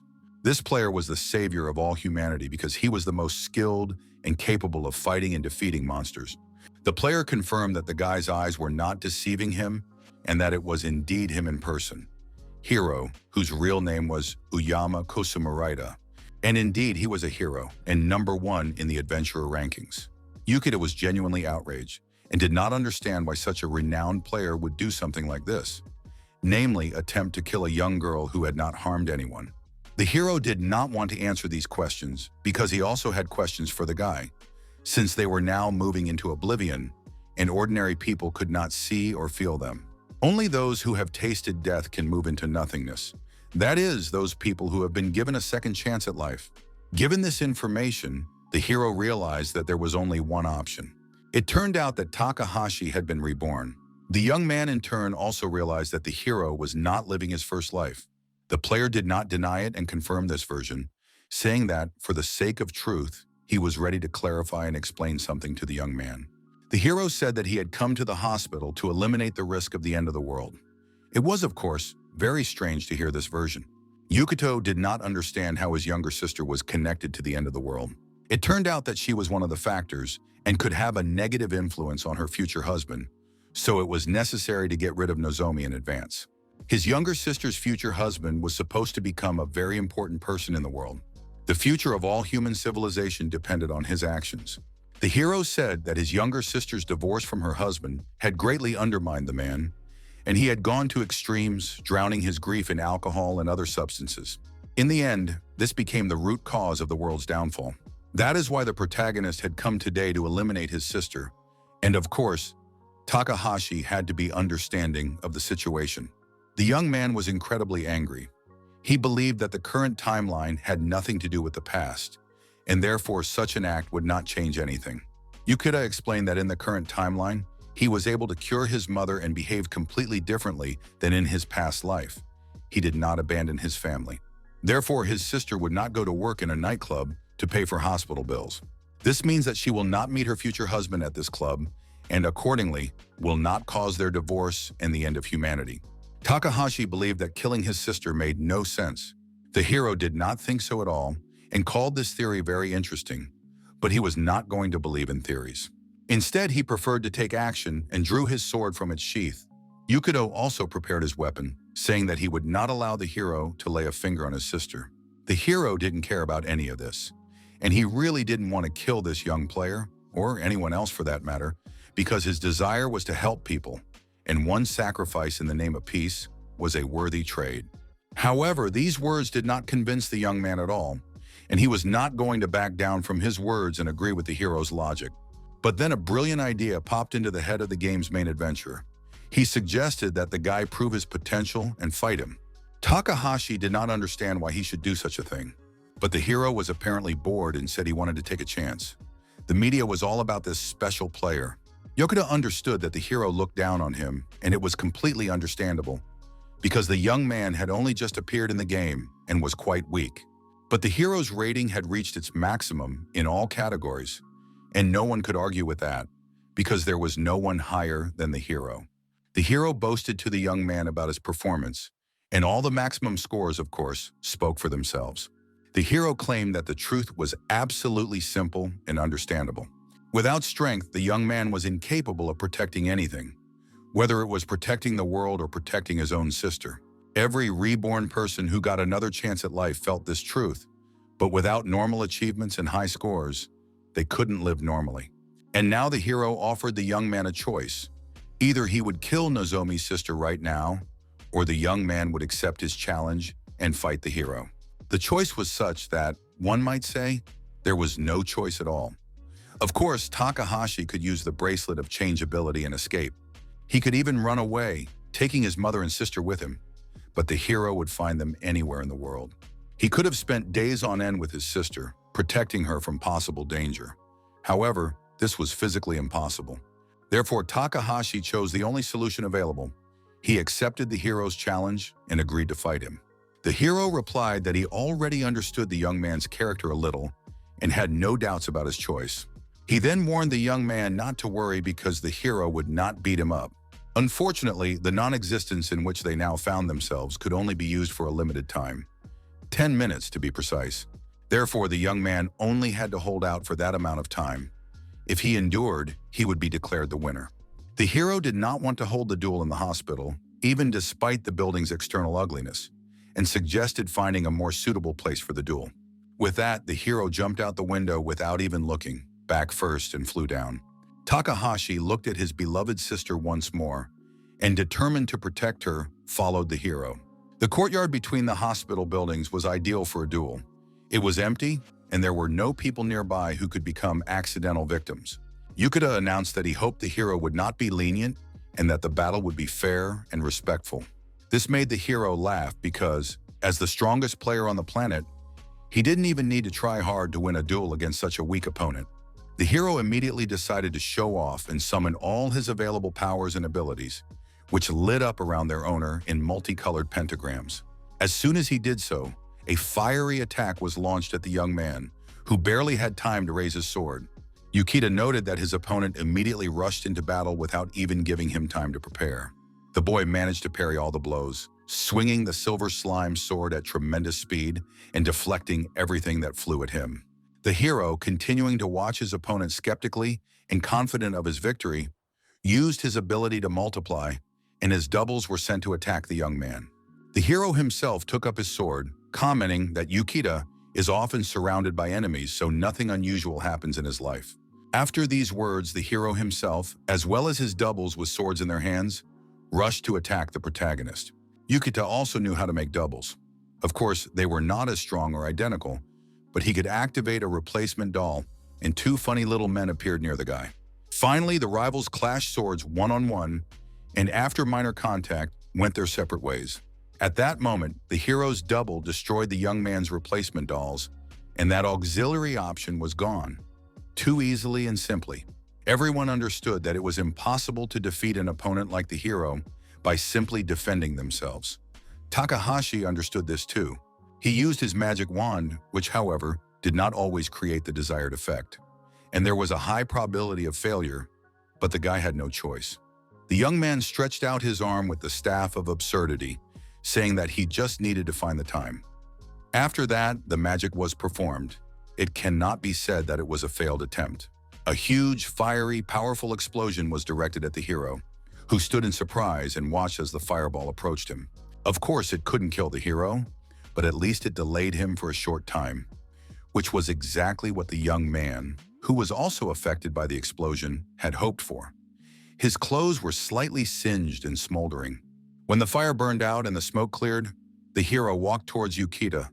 Completely unharmed, even his cloak was not singed. It turned out that the player had a barrier of non-existence, and such childish pranks could not harm him.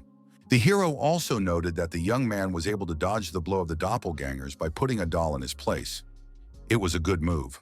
The young man understood that his opponent was very strong and could see right through him. But the hero claimed that this was just a conclusion based on the current situation. The young man tried not to lose heart, claiming that he too could achieve something thanks to his luck, although he himself understood what he could achieve, but not in today's fight. The hero replied that luck is as much a part of skill as strength or intelligence, but relying solely on luck is very unwise. The hero himself possessed absolutely all possible achievements and abilities to the maximum extent, and thanks to this, he coped so well with the task at hand. And now the hero was going to hammer this information into the young man's head by any means available to him. He would do very well with the help of water's capabilities, and it would also be natural energy, which would immediately restore lost strength. And all the power of fire would also come to the hero's aid. Takahashi agreed that it was foolish to rely solely on luck all the time. The guy managed to notice one peculiarity. When the hero showed his levels, something caught the young man's attention. The hero's luck was almost at its lowest level. He could use this as his only weapon. The young man did not want to do anything that would disgrace him in front of his loved ones. But now was not the time to think about such trifles, because loved ones would always understand and forgive. But if he couldn't save them and his worst fear came true, related to his mother's death from illness in a past life, or the unfortunate fate of his sister, which was the result of the young man's inaction. For the sake of these women as well as for himself, he was now ready to endure any trial that the hero would throw at him. Of course, the world is cruel and unfair, and perhaps Yukita will have to come to terms with this reality because the hero is too strong. But the young man decided to take advantage of his opponent's low luck level and prepared to accept the challenge and fight. Before doing so, he activated his teleportation bracelet. Of course, there was always the possibility that the teleportation would not be approved and would not take place. But believing in his accompanying luck, Yukita was going to defeat the hero and chose a place to teleport to. Despite the low probability, the bracelet of changeability worked, and he was allowed to use it just as the hero's attack was approaching him. Fire, water, and explosive power touched the young man just as he disappeared, leaving an empty space behind him. The guy teleported to the city street and found himself among the flow of cars and people. The hero was right there and noted that the bracelet of changeability was indeed a useful thing. The hero himself did not have such a bracelet, but he had enough flying magic to keep up with his opponent. He apologized for announcing so abruptly and without warning that they would now fight right there on the city streets. The young man believed that if the hero had decided to test him, then he also had the right to test the hero in return, because a true hero would not involve innocent people in the battle. The best of the adventurous players watched his enterprising opponent with interest, guessing what the young man had in mind. The player was indeed a hero, and his duty was first and foremost to protect people and not harm them, so he could not use mass magic. This was a significant concession and a chance to hold out for the planned 10 minutes. Yukita's chances had increased significantly. The hero announced that he would not fight with a sword in order to avoid harming civilians. However, there was no need to worry about the hero because he still had a huge arsenal of various skills and items at his disposal. With that, he fired flaming arrows that were supposed to hit the enemy precisely and lead to the hero winning the bet. Yukita also hit his silver slime sword and chose an item with which he intended to fight. That item was a shield. Looking at the shield in his opponent's hands, the hero was overcome with nostalgic memories of when he also had to fight with such a primitive item. In his past life, he often fought enemies who used crowds as shields. Now, the hero sent fire arrows that were supposed to shatter the shield into pieces. The arrows flew through the streets and did not cause any damage. They moved purposefully after the young man, who was maneuvering between people. Some of the arrows hit the walls or the ground, but did not hit anyone. Takahashi, once again avoiding being hit by covering himself with his shield, ran into a doorway. The arrow followed him relentlessly, but when it hit the young man, it was deflected and flew chaotically to the side. A gas pipe suddenly appeared in its path and was damaged. The hero noticed the situation, which was becoming literally explosive for the city's residents, and rushed to fix the gas leak to avoid an explosion. The hero brought down a rockfall on the presumed site of the fire, extinguishing it and preventing a catastrophe. Yukita continued to maneuver, moving through the streets of the city and trying to figure out how to use it for his own purposes. The guy spent most of his past life underground, and the city was just a place to get food. Therefore, Yukita remembered little about his past life. But now he had completely different ideals and goals for which he was ready to fight. The hero, intending to use his fists, which should have helped in the current situation, said that he would like to reminisce about his past life with the young man. But the boy managed to hide again, and the hero's fist slammed into the asphalt. Yukita's past life was like that of a worm constantly trying to crawl on the ground. And now he was grateful for the chance to live a new life. But then the hero's blow pulled him out from under the car. The shield slightly reduced the damage, but the young man still flew through the streets and crashed into the corner of a building with all his might. However, he immediately jumped up and prepared for another dash, saying that he felt more comfortable in confined spaces. The hero continued to laugh at his opponent, calling him a coward and predicting his imminent defeat. Takahashi noticed a skateboard lying on the street and, taking advantage of it, jumped on the board and rolled away, covering himself with his shield and maneuvering between people. The hero realized that the guy had run away from him again, and it was starting to get annoying because the player was going to finish off the young man very quickly. The hero said he just wanted to make sure the young man was worthy of his name, special. But the guy seems to be nothing more than a coward, and now the hero has drawn fiery rays in the shape of a 5-pointed star, which were supposed to catch up with the coward. Yukita was racing on a skateboard when a fiery net appeared in front of him, and the boy began to think about how to quickly use it to his advantage. A brilliant idea came to him, as always, quickly, and without ceasing to taunt his opponent, he declared that their battle would soon be over if that was all the hero was capable of. The young man noticed a pole with a rubber grate that was placed over the pole at the point of leakage or breakage, and realized that he needed to use this cover from fire and lightning. The guy crept up to the pipe and hit the clamp with all his might, hoping that the damaged pole would not withstand his blow. Luck was again on Yukita's side and a new crack immediately formed. Feeling that his idea was working perfectly, a new wave of confidence swept over the boy. The situation developed in such a way that the huge pole began to tilt and was about to fall directly onto the pedestrian crossing, crushing the people passing underneath and the cars standing there. The hero could not allow such a situation to happen and cause casualties among the civilian population, so he was forced to rush to the pillar and hold it in the air, preventing disaster from happening. As expected of a brave hero, he did everything he could to prevent innocent people from being hurt, earning applause from Yukita. After this situation, the hero admitted that the guy really surprised him with his ingenuity and ability to create complex situations. Well, if the hero is obliged to protect people at all costs, then the young man destroyed another pole, breaking the high-voltage electrical wires. Together with the gas escaping from the pipe, the electricity caused a powerful explosion that lit up the entire neighborhood and shook the city with its force. And now all of the hero's water abilities were activated, and with the help of the goddess of water, he set about extinguishing the fire. His water ability did an excellent job, dousing the fire and extinguishing all the scattered sparks and flames. Yukita continued to laugh at the hero, suggesting that more water was needed to solve the problem. The situation was indeed dire.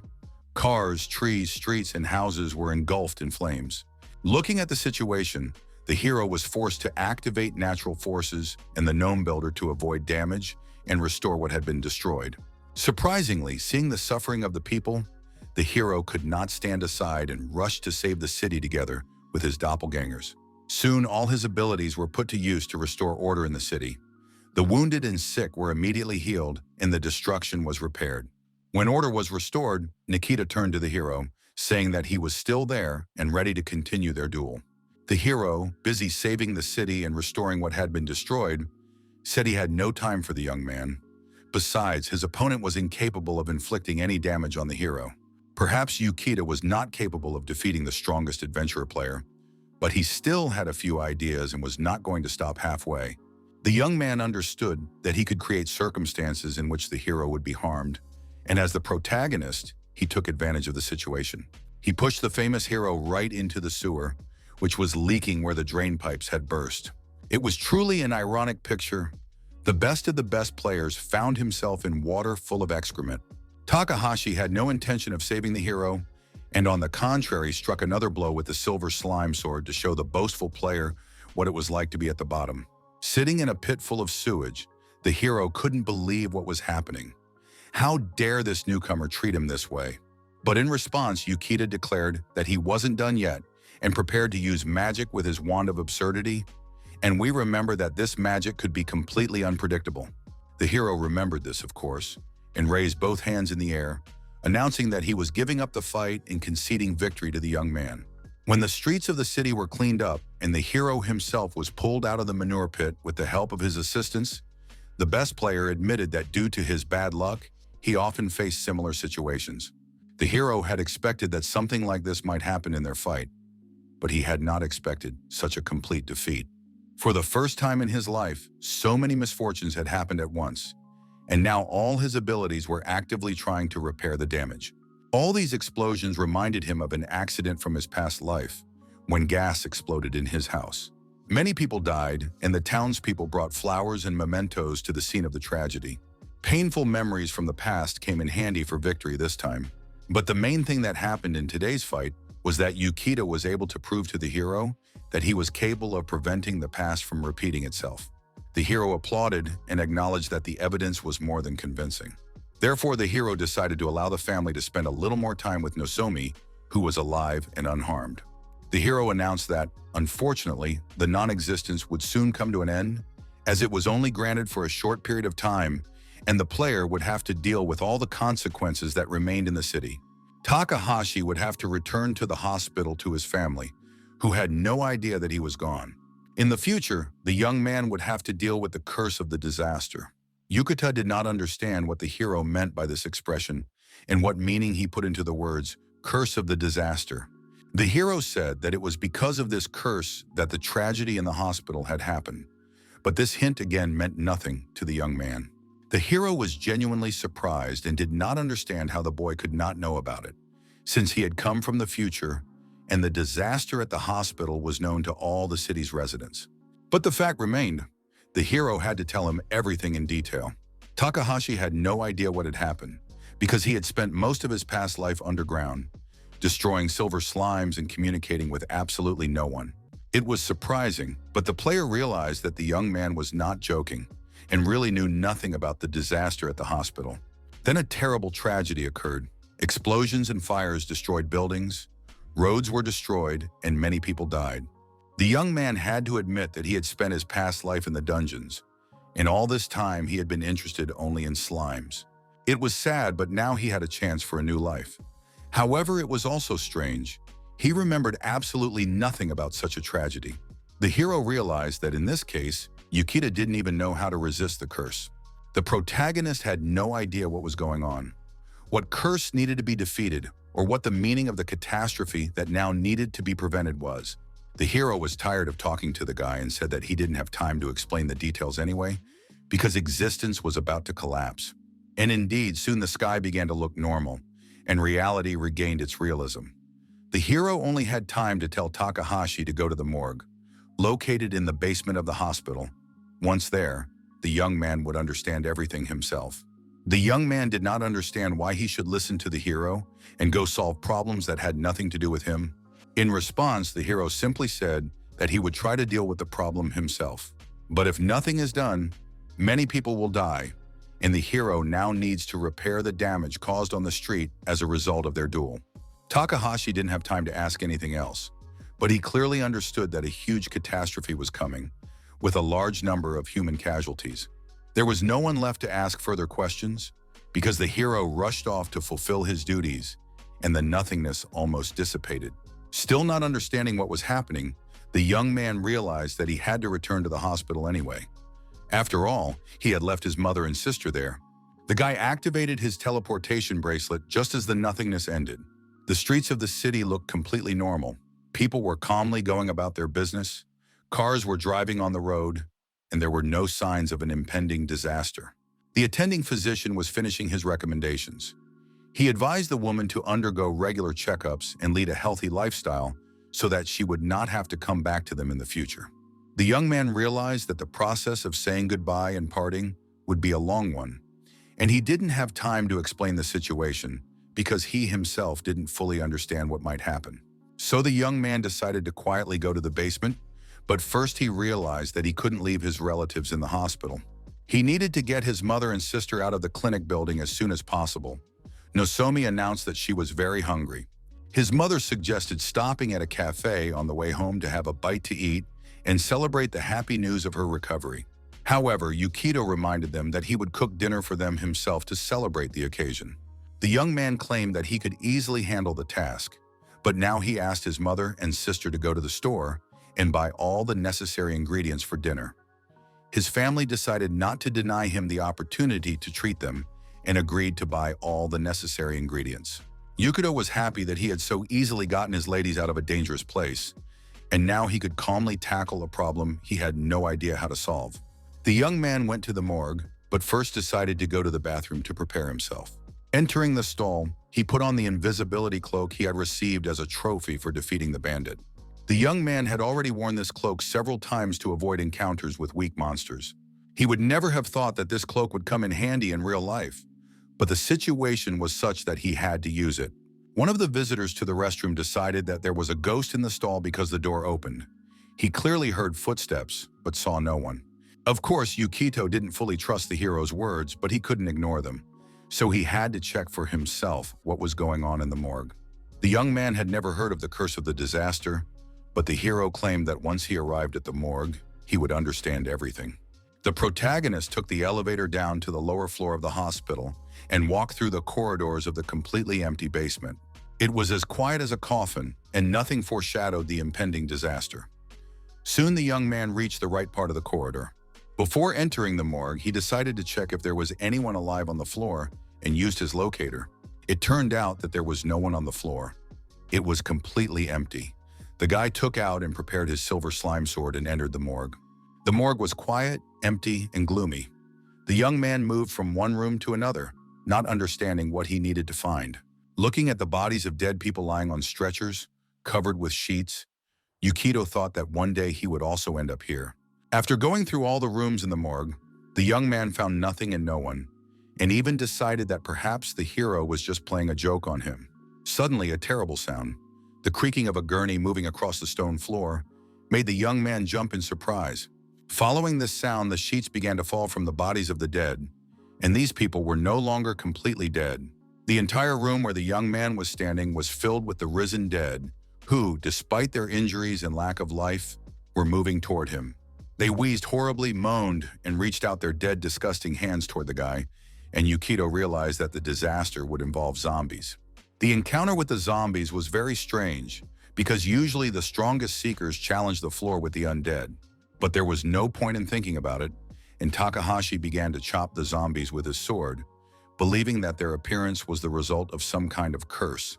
The young man knew that if an adventurer was cursed before death and not buried in time, he would become a zombie.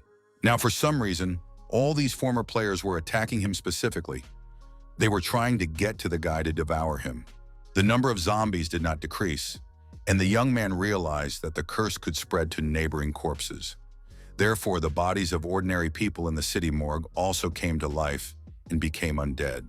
In the past, the souls of the dead were put to sleep with the help of holy power, but in the modern world, no one did that. The only consolation was that the curse did not spread to living people, unless, of course, they managed to avoid being bitten by zombies. Takahashi decided to build some kind of barrier and used the metal stretchers on which the dead bodies usually lay. He lifted the stretchers and made a barricade out of them. He had to be extremely careful and attentive to avoid any contact with the zombies. The young man was a strong player and skilled with a sword, which he used to destroy the zombies, but their numbers did not decrease. He managed to reduce the number of attackers slightly and slow down their influx by building a protective fence. But this was not a permanent solution to the problem. One of the zombies had a gold token, probably a famous adventurer in life, who ended up as a walking dead. One of the zombies' hands reached through the gap between the beds, and its sharp nails nearly wounded the young man. Suddenly, the door to the next room burst open, and a new wave of zombies attacked the young man from behind.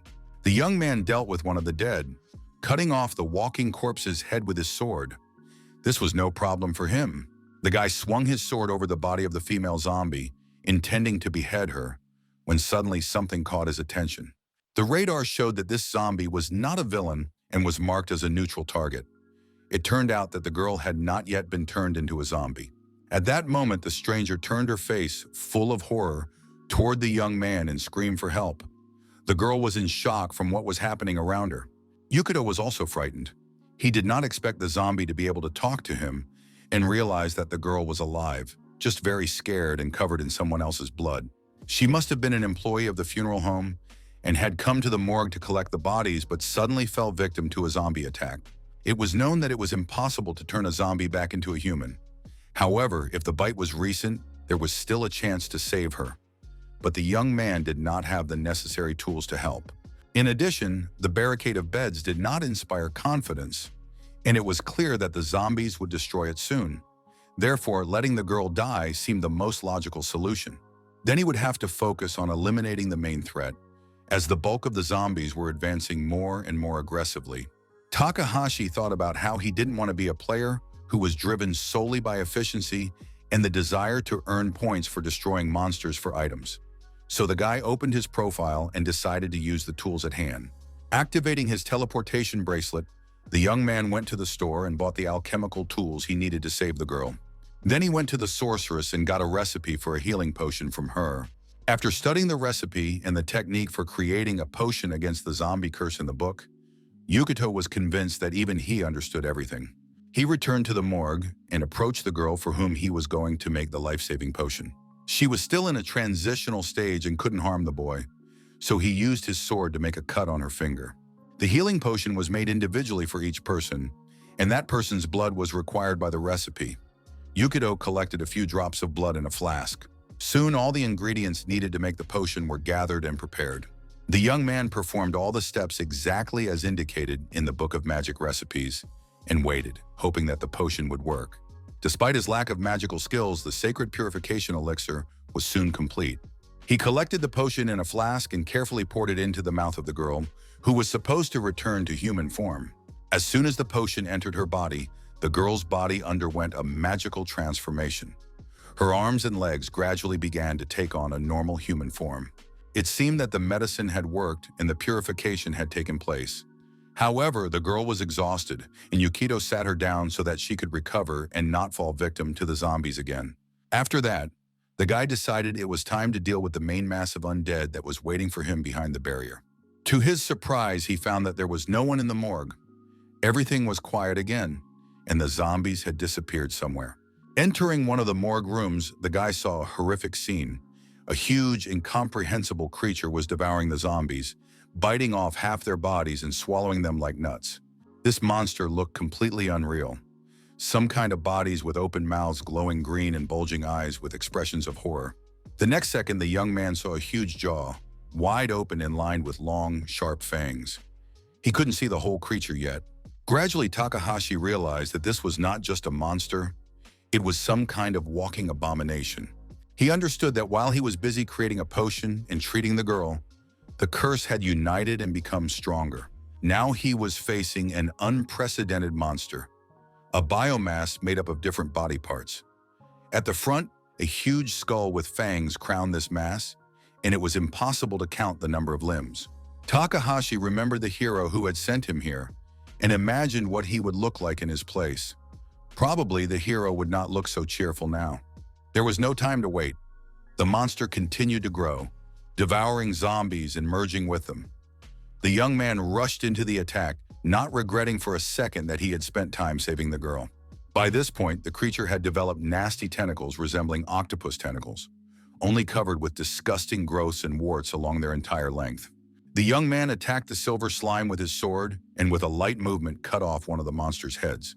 He knew that the only way to kill a zombie was to destroy its head, so he aimed there, cutting them off with a single movement. However, this monster had many heads. Even after losing one head, the monster did not lose its strength and continued to attack.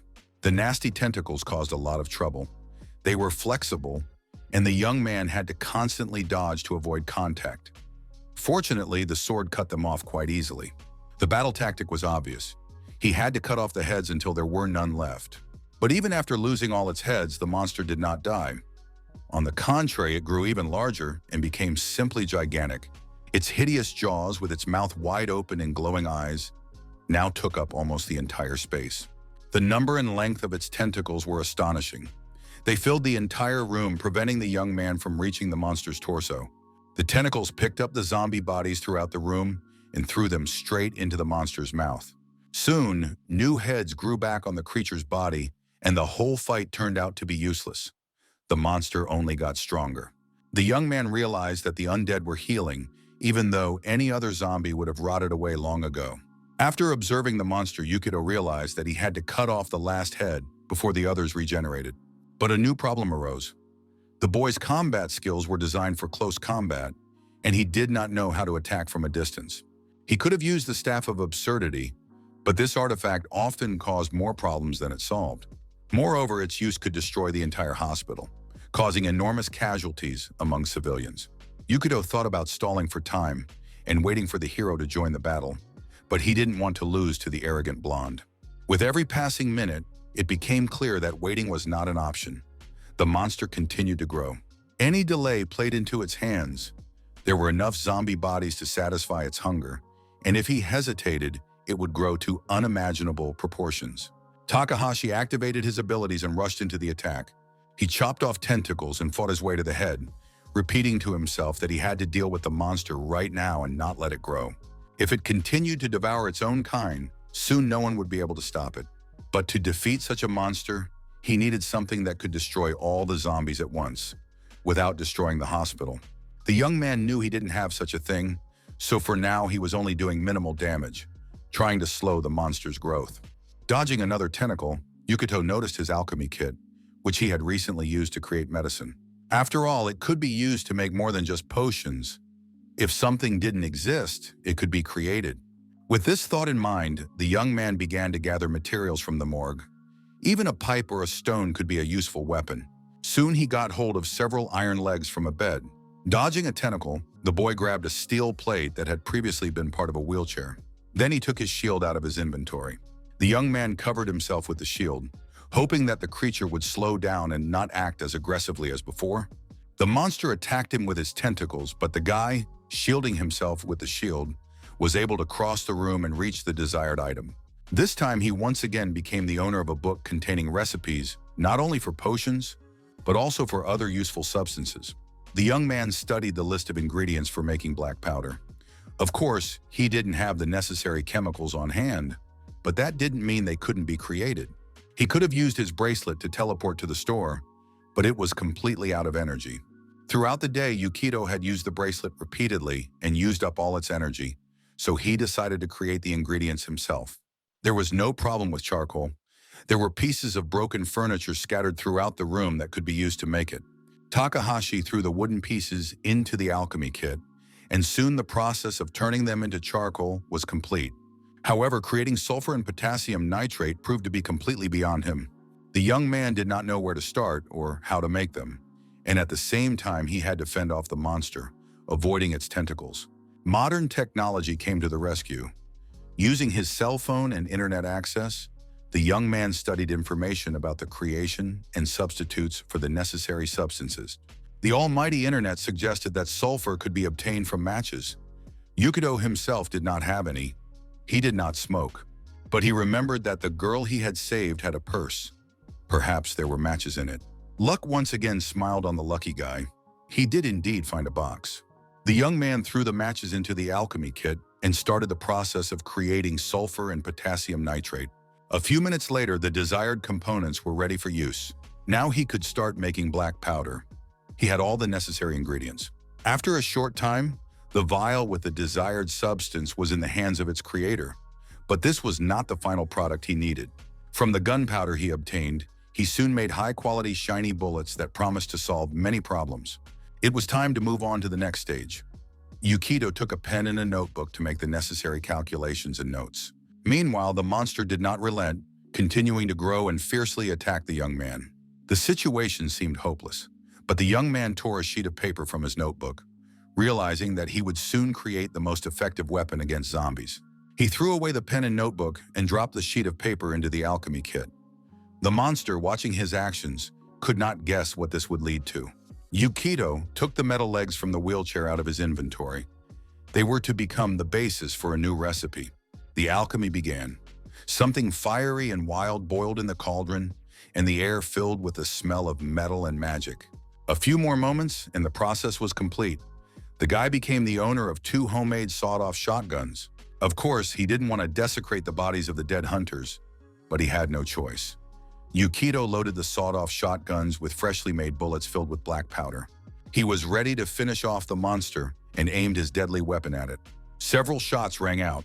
Although the guy's shooting skills were poor, luck was on his side again. By that point, the monster had grown to such a size that it was simply impossible to miss. Every shot hit its target. All the hits were critical and produced the expected result. A few minutes later, the monster collapsed to the floor, turning into a pile of bodies.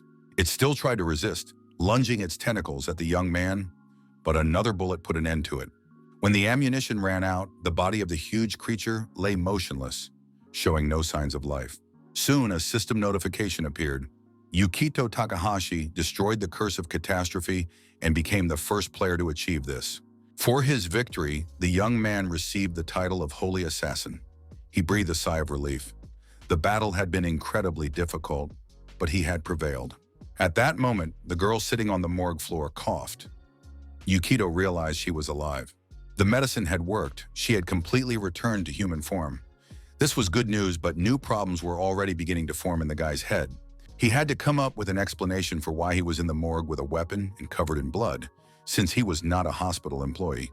In addition, trespassing on hospital property and using a weapon outside the dungeons could lead to serious trouble. First, Yukito put on his invisibility cloak. But suddenly there was a noise behind the door, and the guy realized that his problems were just beginning. One of the knights in a helmet ordered the locators to be activated and checked to see if there were any survivors in the room. The young man hastily threw on his cloak, realizing that he would not have time to hide completely. The warrior's stealth skills were weak, and this threatened to cause him great trouble. The bracelet's energy had not yet been restored, and it was impossible to use the teleportation function. Yukito looked at the bracelet imploringly, hoping that luck would help him escape at least once.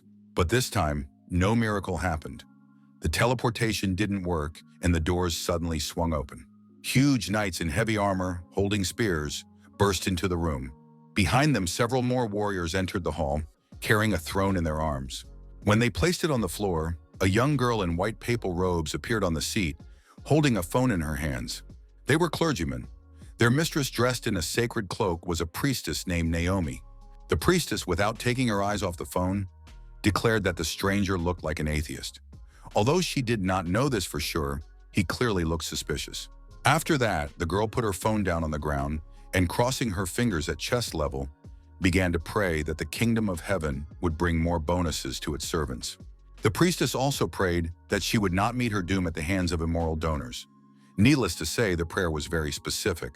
After finishing her prayer for a level up in some game, Naomi approached the young man and stared at him, trying to figure out if he was an enemy of God. Yukita was at a loss for words. He had never met such representatives of the church before, so he just mumbled something incomprehensible in response and pointed to the mountain of zombie corpses. The priestess guessed that the guy was most likely an adventurous player and that he had killed these rebels. However, the next question turned out to be quite ambiguous. Naomi wanted to know how the young man had found out about the zombies in the hospital basement, since he didn't look like an employee of the institution. The priestess assumed that the player could sense the undead even better than she could, but that was practically impossible. At that moment, the door flew open, and the hero appeared in the doorway, declaring to everyone that he had sensed the impending danger and sent Yukito here. The clergy, along with the priestess, immediately recognized the hero and paid him their respects. The hero himself explained his absence from the battle with the zombies by saying that he had to deal with accidents in the city. Upon learning that Yukito was personally acquainted with the hero, the priestess stopped doubting the young man and realized that he was not an enemy of God and should no longer be suspected. In addition, Naomi sensed that the young man had rather low karma. Yukito did not understand what this meant, as he was hearing about it for the first time. The priestess explained that she was able to see other people's sins, as well as their good and bad deeds, in numerical values. She had made her conclusion based on this data. Takahashi realized that Naomi possessed a rare skill related to a specific field of activity. After that, the priestess turned to the hero, who was the best adventurer of all times and peoples, with a question about whether the unfamiliar young man would take part in the upcoming sacred battle. The hero immediately confirmed this, stating that it would be very useful for the priestess and would not disappoint her. The hero was confident that Yukita would cleanse the walls of the temple from the shackles of evil, bringing God's grace there. The priestess confirmed that the hero's recommendations were valuable, and therefore the young man would go with her. Naomi needed anyone in her service as long as they were capable of being useful, and she did not care who that person was.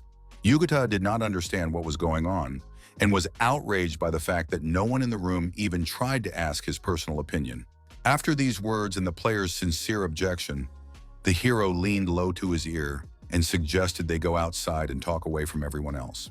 The young men retired to a back room of the morgue, and the hero made an unusual request, or perhaps even an order, to the young man. He asked Yukita to look after the priestess in his place, because it had become necessary. The hero was sure that the young man had heard about the temple class change, which took place in one of the dungeons and was very useful for adventurous players. If a player wanted to develop their class and increase their importance, or conversely change it, the temple could help with this. The hero admitted that in his past life, he was unable to save the temple due to the impending disaster. As a result, the priestess Naomi was killed and her staff of power was broken. Due to the fall of the temple, adventurers and players around the world were greatly weakened, while the power of the enemy who captured the temple, on the contrary, increased. Takahashi was surprised that the hero, who knew all this, did not want to take it upon himself to resolve the situation in order to correct the mistakes of the past and prevent the temple from falling in this life. The hero claimed that he would gladly take on this task, but he cannot because there are still many threats in the world that he must prevent for the sake of a peaceful future. Takahashi tried to understand what this had to do with him and why he had to fight instead of the hero, because the young man had his own plans for his future life. The hero began to tempt the young man with future prospects. By connecting with the church and doing something truly important and meaningful for it, the player would be able to go deeper into the dungeons. This progress would be achieved through instant teleportation between floors and powerful barriers.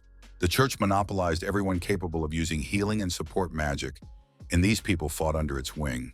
Mages and healers could create powerful barriers in certain areas and move adventurers between floors using teleportation magic. This was a really tempting offer for a new player because it gave him a huge chance to boost his stats in a short time, so Yukita agreed right away.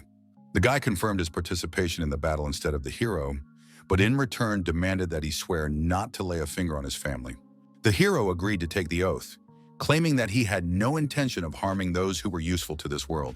Yukita understood that the unprincipled hero would get rid of him as soon as the young man ceased to be useful. The hero continued to insist that he was simply asking for a little help, but Yukita made it seem as if the hero was threatening him.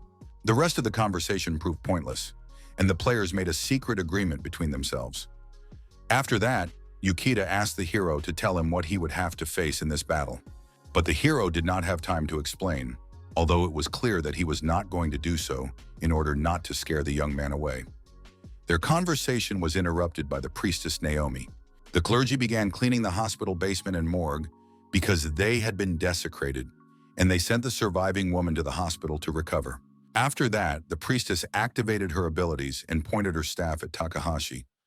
A cloud of black energy immediately formed around him. Naomi sensed this and announced that the whole group would now go to the nearest temple. She sat down on her throne, picked up the game she had put aside for the time being, and announced that the boy's abilities would be assessed at the temple, because if he was not capable of fighting, there was no point in hiring such a person. Yukita had no choice but to go to the temple, because several churchmen immediately pointed their spears at him and escorted the young man, prodding him with their sharp tips. Yukita noticed how the hero quickly slipped out of the basement, taking advantage of the commotion and confusion, and realized that the hero had simply ditched him. It seemed that lunch would not be happening today. The nearest church was not far from the hospital, among the high-rise buildings and busy streets of the city. The churchgoers entered the building, took their places, and the priestess Naomi announced the start of the duel. The young man's opponent was to be an average subordinate. This subordinate's level was around 40, and he had almost no special skills. Yukita realized that the church official was stronger than him, but only slightly, so he still had a chance of winning.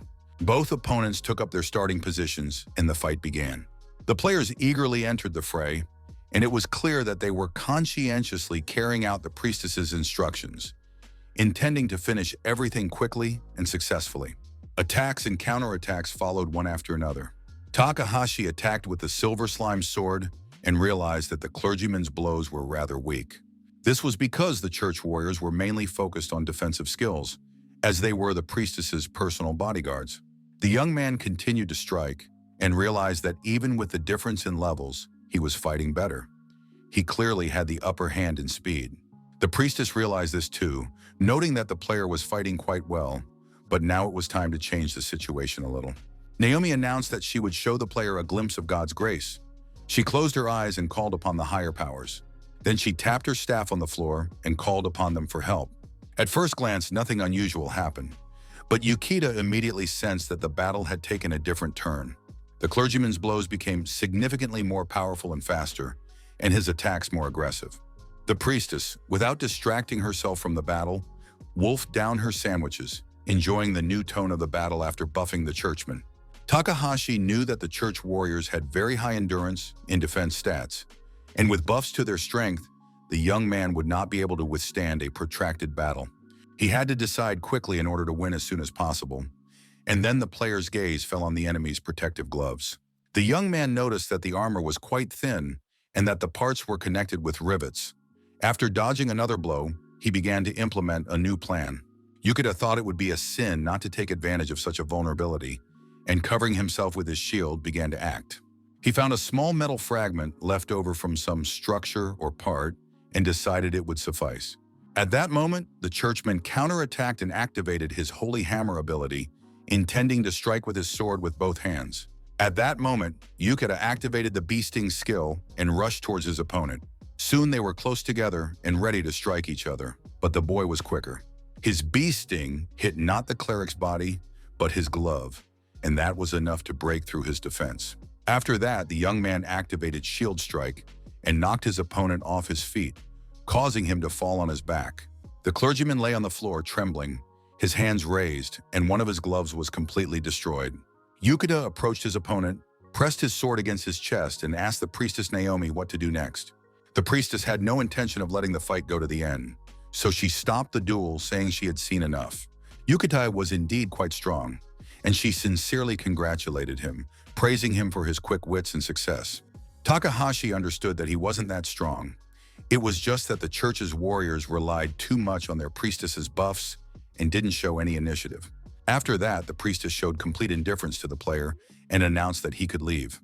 They would meet later, and the girl herself became engrossed in the game again. It was only in the evening that Takahashi was able to get home. Approaching the house, he remembered that he had promised to prepare a festive dinner in honor of his mother's recovery. In a great hurry, but still gathering his strength, the young man managed to complete this task as well, preparing everything he could. The whole family was together and happy despite the burnt dinner, because the most important thing is the health and closeness of family and loved ones. The young man watched his mother and was happy that she had recovered, and that he could now do what he had failed to do in his previous life. The family had enough money, so Naomi could enjoy her youth and did not need to go to work or rush into marriage for money. However, Takahashi understood that the day might come when he would no longer be needed by the hero, and the hero would break his word. But until that moment came, the boy had to become stronger than the hero. On the eve of an important battle, the priestess Naomi was alone, passing the next levels in her game. In addition, she actively participated in correspondence in various chat rooms to stay in the loop and keep her finger on the pulse of events. She preached to people who were far from faith, who wanted to see signs or miracles, but were only willing to believe when they saw the results with their own eyes. Right now, the priestess could only send them selfies. The girl understood that by indulging in worldly pleasures, people spoil their karma. However, she could not leave them alone, and therefore spoiled her karma along with them. A knock on the door interrupted her secular life. A group of churchmen entered the room, politely asking for her time and apologizing for disturbing her sacred solitude. One of the clergymen knelt before the priestess and informed her that the warriors needed to discuss the upcoming holy battle with her. On behalf of all the clergymen, he stated that they were categorically opposed to including an adventurer named Yukita Takahashi in their expedition. The players claimed that this adventurer's karma was too low and that this posed a danger to absolutely everyone. Priestess Naomi listened to them with anguish. Although in reality she was completely indifferent, all she wanted was to deepen her faith and purify her heart. But belonging to the temple inevitably involved internal strife. The church official continued to insist that the participation of adventurers in such battles did not bring anything good. The priestess also agreed with this because the temple had carefully studied similar cases and come to a general conclusion. Groups with a high reputation had a much better chance of survival, so the temple introduced a hidden evaluation parameter. The strength of God's enemies now depended on it. That is, if a player with low karma entered the temple, their karma would increase the power of the villains. Therefore, clergymen, as servants of God with high karma, had a better chance of winning. In addition, Yukita himself warned that it was not worth relying solely on karma. Even if it is high, it is better to face the truth. All adventurers are sinful, and servants of God lead righteous lives. As soon as the servants of the church enter the temple, their high karma will weaken the enemy. Of course, not all of them are equally worthy of bringing peace to this world, but among the adventurers, in their opinion, there are only liars and criminals.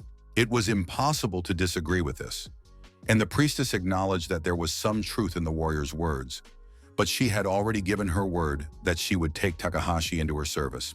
Naomi had no intention of going back on her word, but the clergyman came up with a trick for her, because the priestess had not promised to fight alongside them. Therefore, it was indeed possible to take the adventurers with her, but it was not necessary to allow them into the temple. Naomi thought about it for a while and made a decision that coincided with the request of her subordinates. She announced that the adventurers would not participate in the holy war. The priestess really wanted to do everything possible to free the temple from the clutches of evil and vice, and now her church warriors would take care of it with honor.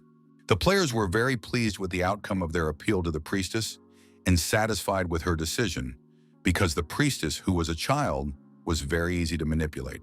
As befits a saint, Naomi was trusting and posed no danger.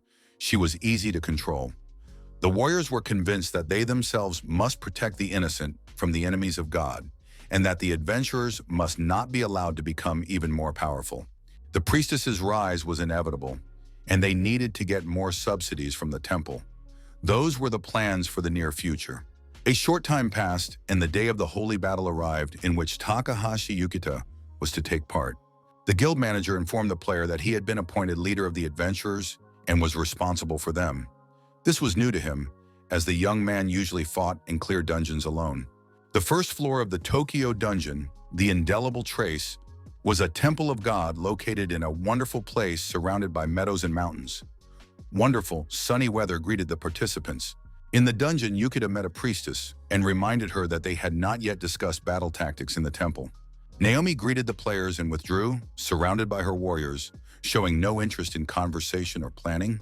The young man had a bad feeling, but he needed to get to know the adventurers, whose leader he now was.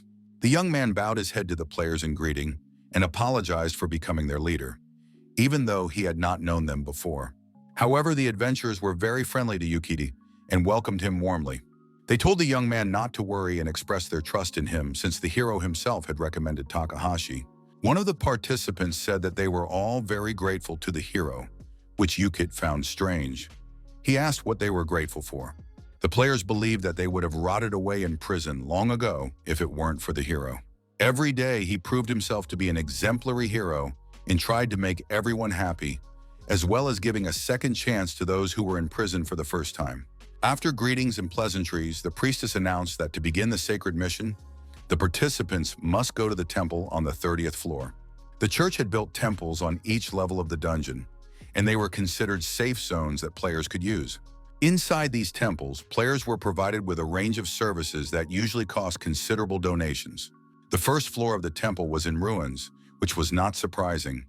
At the very beginning of the journey, no one needed help. All the players gathered in the center of the temple in front of the priestess. Naomi activated magical transportation between floors and dungeons, so that players would not have to waste time and energy on their way to the main battle. In the next moment, the entire group was transported to the 30th floor. The dungeon on this level was an endless polar night. The floor was lit by the dim light of the aurora borealis, and at first the players admired this unreal natural phenomenon. There were almost no monsters on the floor, very few resources, and no boss at all. The players moved around the dungeon, admiring the northern lights. They noticed that the zombies and goblins did not react to them at all and looked as if they were frozen. Recently, adventurers did not usually linger on the 30th floor because it was almost impossible to earn anything there, and there were no important items to be found. Soon the group reached the temple, which looked very beautiful. Pink and lilac hues shimmered in its windows, and the northern lights perfectly complemented the picture. Takahashi once again tried to find out from the priestess what their plan was for taking the temple. Naomi announced that their task was to defeat all the demons that had taken up residence within the sacred walls and were preventing the holy church from taking its rightful place. She then turned to the adventurers and ordered them to remain outside the temple until the assault was over. This greatly surprised the players, who were looking forward to battle. The church warriors asked the adventurers not to take this personally, because due to the low karma of the participants, engaging in battle with the demons would be dangerous for everyone. The warriors wanted to deal with this evil themselves and hoped that they would have enough strength, as their high karma should weaken the enemy. The hero managed to warn Yukira about this, saying that karma is one of the most unreliable indicators. There were many loopholes that allowed karma to be lowered, and hypocrites who had settled in temples took advantage of this. These people manipulated the priestess Naomi for their own dirty purposes, and therefore had to be destroyed to put an end to this. But the hero understood that if a large number of people from the temple died at the same time, it would cause a great commotion. The situation was truly dire.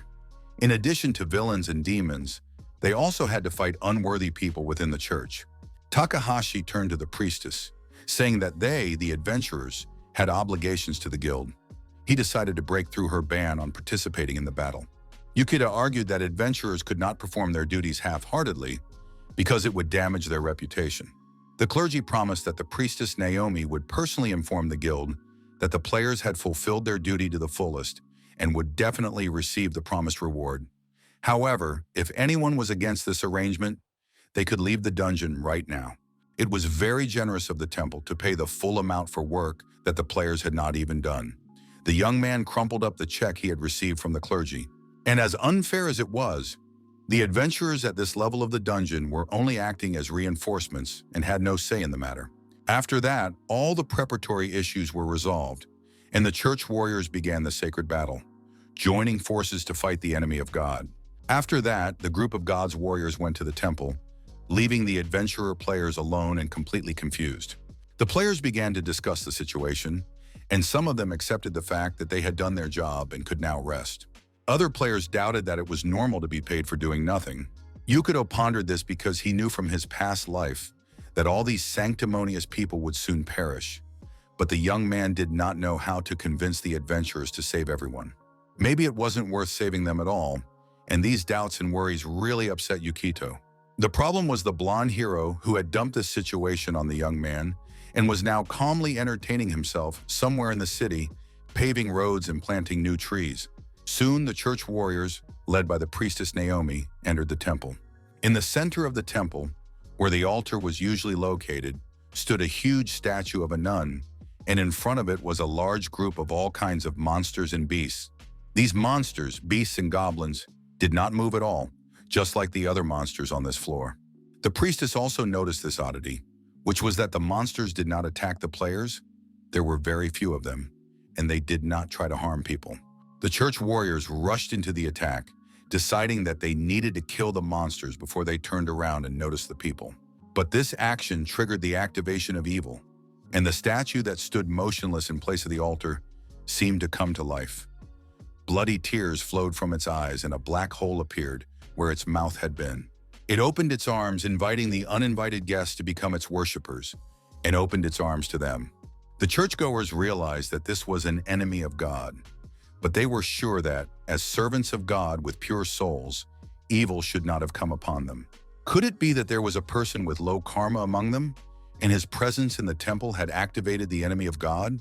Of course, one of them was very fond of expensive cars, and the gambler regularly spent large sums of the company's money on them, while the second warrior simply loved to eat well and saw no problem with that because good nutrition is important for a warrior's health.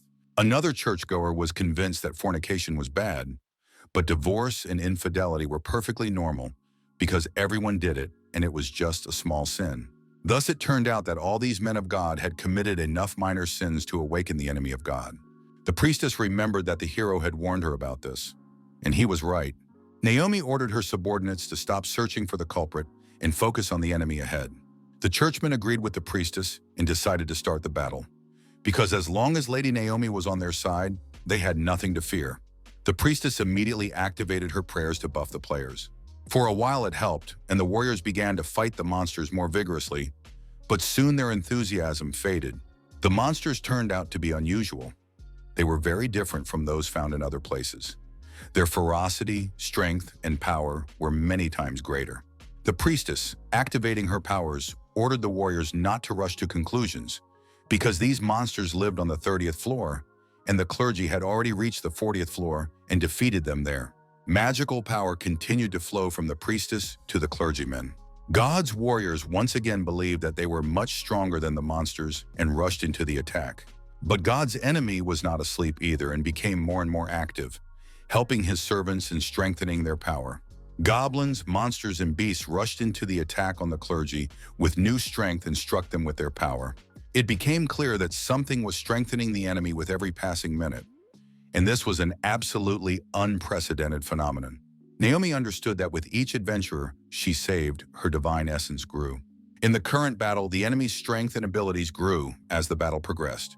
It soon became clear that the clergymen were unable to cope and were significantly inferior to the monsters in strength and power, to the point that one of the goblins simply crushed a warrior like a bug in his fist. The priestess continued to transfer energy to her subordinates, but she felt that the monsters were deliberately doing everything they could to exhaust her. The thick-headed clergymen began to suspect that they were unlikely to win and that things were turning out extremely unfavorably. Meanwhile, the enemy of God was transferring more and more power to her subordinates. She no longer held back and spewed energy in support of the monsters, intensifying the fear and doubt among the church warriors.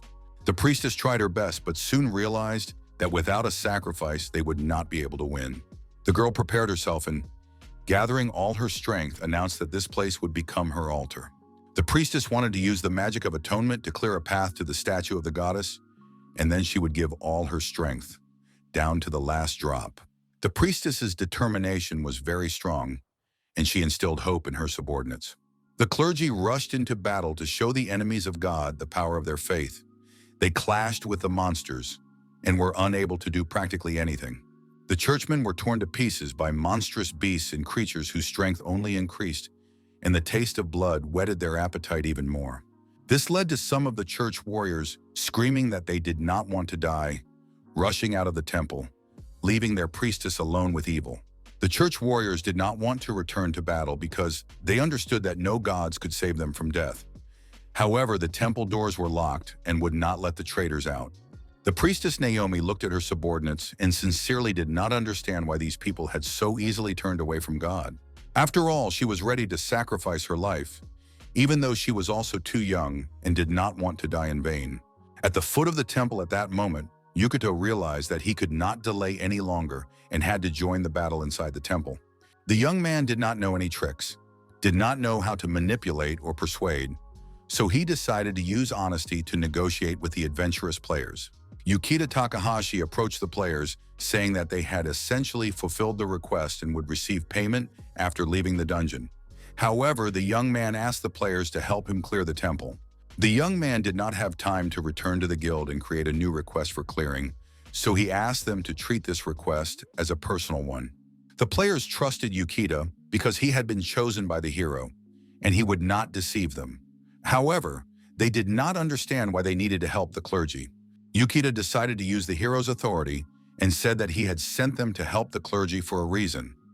Surely the hero knew what he was doing. Besides, the young man himself did not want to leave the poor, naive child, the priestess Naomi, alone in trouble among wicked people. And now Yukito asked the players to help and support him, thereby expressing their respect for the hero. Different reasons worked for different people. Some were convinced by the authority of the clergy, while others took pity on the priestess Naomi, who was left in trouble. Thus, a group of adventurous players approached the temple to take part in the sacred battle. Takahashi approached the huge temple doors, happy that all the players had followed him, even though the hero's popularity played a big role in this. Before the young man could open the door, evil energy began to seep through the cracks and influence the players. After scanning the interior of the temple with a locator, the adventurers realized that things were bad, and that their opponent was indeed very strong. Even with the door closed, a murderous aura could be felt inside the room. Some of the players decided that no amount of money was worth such risks and left the battlefield. However, even after half of the group left, Takahashi did not remain alone and hoped that he and the remaining players would be able to defeat evil. Yukita did not condemn anyone because he understood that he himself had descended into this dungeon and was ready to participate in the battle only because he feared for his sister. The young man was not sure that he would have entered the temple if it weren't for the hero's manipulation.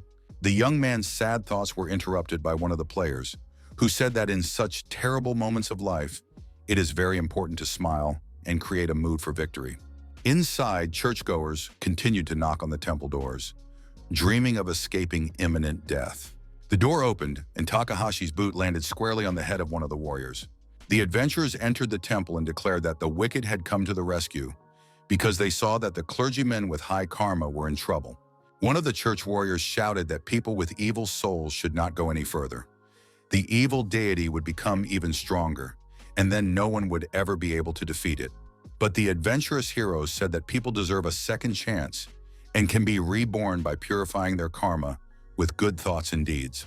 Yukita assessed the enemy and realized that the main enemy was the statue towering above the altar, radiating evil and negative energy. Before going into battle, Yukita told the clergymen to shut their filthy mouths and not be such hypocrites, calling themselves spiritual people. If God blesses only those who live without sin, he said, then why did Christ make a sinner an apostle? And why did the sermon say that it was sinners who would be saved?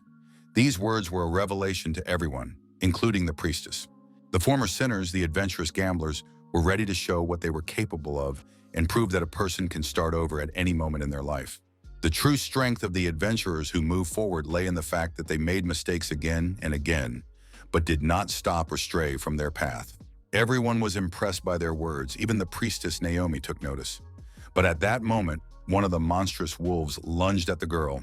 Takahashi was faster and, using the silver slime sword, destroyed the monster, ordering everyone to leave the conversation for later and focus on survival. A battle ensued between the monsters and the players, and all available means were used in the course of this battle. During the battle, the priestess Naomi replenished her strength by drinking an additional potion from a flask. After that, her abilities increased, but she felt that the monsters were much stronger than the beast on the 40th floor and could not be defeated with items alone. Yukita realized that he had to fight the monsters face to face and took a stance, preparing for battle. Priestess Naomi announced the strengthening of all participants in the battle with newfound strength. Powerful energy filled the adventurers, and they began to look at their opponents more calmly, realizing that they were capable of defeating them. The players rushed to attack the goblins, believing in their strength and victory. One of the players blinded a huge goblin by piercing its eyes with a sword, thereby neutralizing a large and powerful opponent. The other players also used their abilities to the maximum, and Yukita noted that Naomi was doing an excellent job of providing support. If everything had gone according to the hero's plan from the start, the temple would already have been cleared. But now there were half as many players left, so it was more difficult for them to break through. There were still too many monsters, and the young man asked the priestess if she had any ideas on how to defeat them. The girl confirmed that there was such a method and said that she would use atonement against the statue. The essence of atonement was that it was the only combat spell of the Holy Maiden class. It converted life force into magical energy and simply wiped the enemy off the face of the earth. But this destruction came at the cost of life. However, the priestess Naomi had always been ready to give her life for the victory over evil, and now she was confident in the correctness of this decision. The girl stood in the face of her own death, planning to give her life for the people, and Yukita understood the full scale and importance of this act. The young man turned to the players and said that if they continued to fight the monsters one by one, they would not be able to win the battle. they needed to clear a path for the Holy Maiden to the statue. The players surrounded the priestess Naomi in a circle, and receiving a new portion of magical support and enhancement of their abilities from her, began to slowly advance forward. In response, the enemy of God also intensified its attacks. Her evil energy poured out of her open mouth in a virtually continuous stream, and the players had to overcome very strong resistance. And behind the vanguard of players walked a little girl with a huge and pure soul, ready to give her life for all people. The procession was brought up the rear by a group of church warriors who hid behind the adventurers rather than participating in the battle. Gradually destroying all the monsters, goblins, and other creatures they encountered, the players grew more confident in their victory with each step, and soon the entire floor of the temple was littered with the bodies of slain creatures. Soon the statue of God's enemy was defenseless, and before it stood the priestess Naomi, not hiding or taking cover behind anyone. The girl thanked the adventurous players and said that she would go on alone.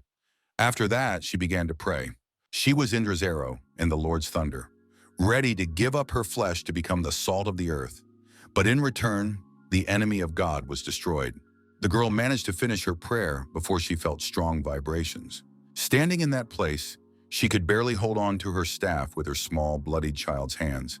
A moment later, her lifeless body lay on the floor of God's temple, having failed to defeat her enemy. But that was in a past life. Now, a tremor spread through the girl's body, and she did not understand what was happening. The young man had simply grown tired of listening to her prayers and decided to deal with all these divine matters himself. He jumped in front of the priestess and began striking God's enemy with his sword. When he was done, Takahashi asked the priestess if she had felt fear for her life when she looked death in the face. In response to this question, the girl burst into tears because she was ashamed of her reaction. After all, she had spent her whole life in church and was not afraid of death. But Yukita reassured her, saying that it was normal to fear death. Even Christ cried out in despair before his execution, afraid to part with life.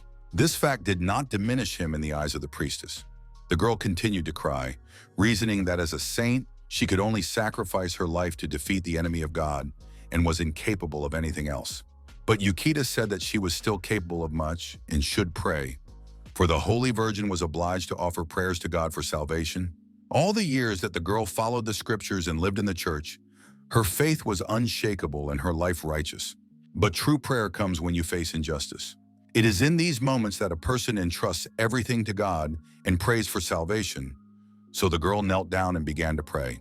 She clasped her hands together, crossed them at chest level, and began to think about the best. Until that moment, the priestess Naomi did not know what true prayer was, but it was good that this realization finally came to her. Under the influence of the prayers read by the priestess, God's enemy began to weaken.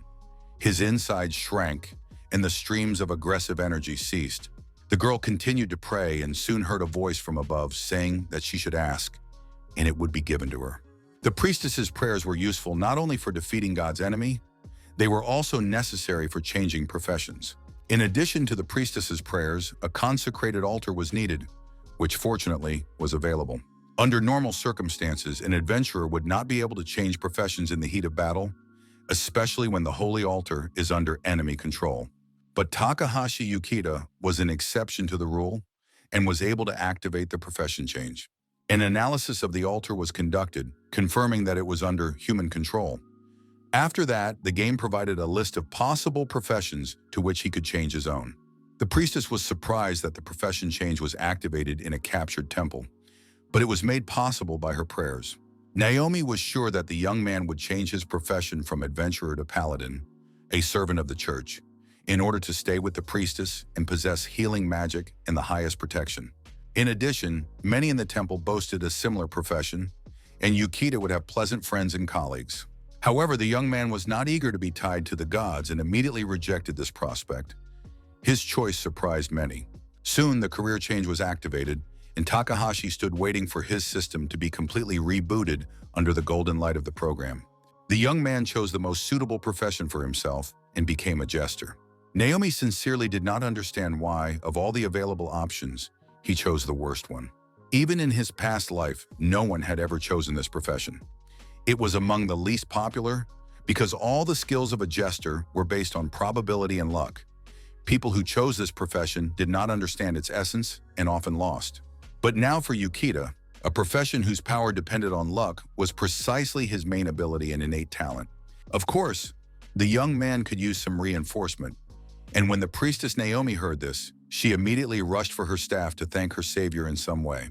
The enhancement was supposed to give a bonus to attack power, and the title Sacred Assassin was supposed to increase damage to undead creatures. In addition, activating Crushing Blow increased critical damage, which could be very useful in future battles. Finally, the jester possessed the skill Dazzling Flash. This effect dealt 10 times the damage and lasted for an hour. Thus, with all these enhancements, Takahashi launched his final attack on the Lord's enemy. Of course, the enemy still tried to resist, sending evil and negative energy in the direction of the young man. But it was already impossible to stop the young man. The last thing God's enemy saw was a player named Yukita Takahashi with a sword in his hand. A crushing blow split the statue and it shattered into small pieces.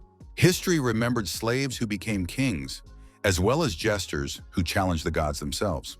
The fall and destruction of God's main enemy became a universal celebration for all participants in the battle. All that remained for the players was to finish off the remaining monsters and beasts, which no longer posed any danger as they were no longer fueled by negative energy. The players congratulated each other on the end of the battle and noted that, fortunately, there were no casualties. And the priestess Naomi, her eyes full of surprise and insight, watched what was happening. Light streamed through the temple windows into the church, illuminating everyone with its warmth and confidence in a better future. The player Yukita defeated Baal's doppelganger and received notification of this, after which he became the slayer of the dark gods. The temple came under the complete control of the people, and soon the doors of the church swung open, and the people felt relief at the realization that the temple was free. Outside, the players were met by adventurers who had not taken part in the battle. All this time, they had not left and waited for the players, as well as trying to cover their backs because they could not help in the battle. The players requested reinforcements from the Adventurers Guild, but it turned out that there was no need. In addition, they detained several suspicious individuals who were trying to escape. They turned out to be clergymen who had cowardly fled in the face of the enemy and betrayed their church. According to church rules, it judges its own people, so the priestess accepted her former subordinates. She thanked the adventurer players for capturing the fugitives and apologized for the inconvenience. Priestess Naomi intended to impose an appropriate punishment on the cowardly clergyman. The main issues had been settled, and now everything could be entrusted to the guild and they could go home.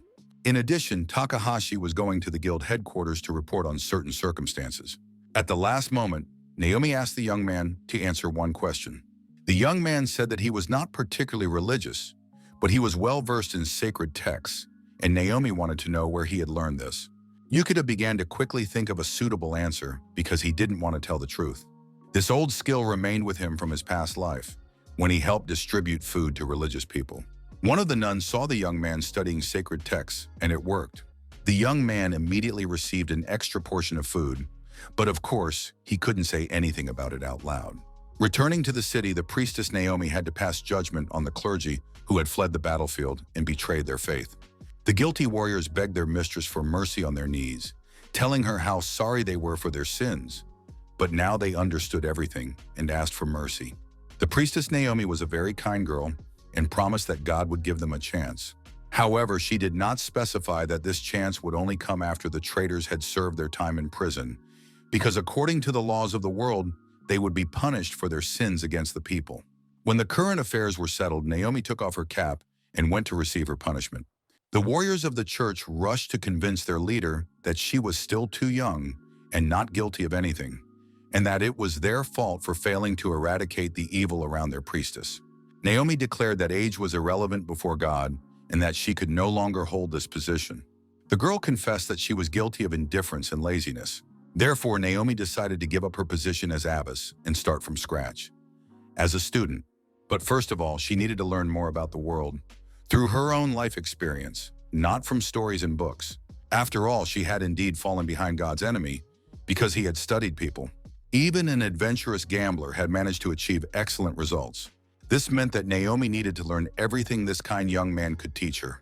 Yukita Takahashi sat alone at the table in the living room, resting after the battle and listening to the news report about the victory over God's enemy. The doorbell rang, and at the threshold of his apartment, the young man saw a little girl with a church book in her hands. The protagonist did not particularly want to continue their conversation and immediately stated that he was fine with religion. But it was not easy to get rid of the girl.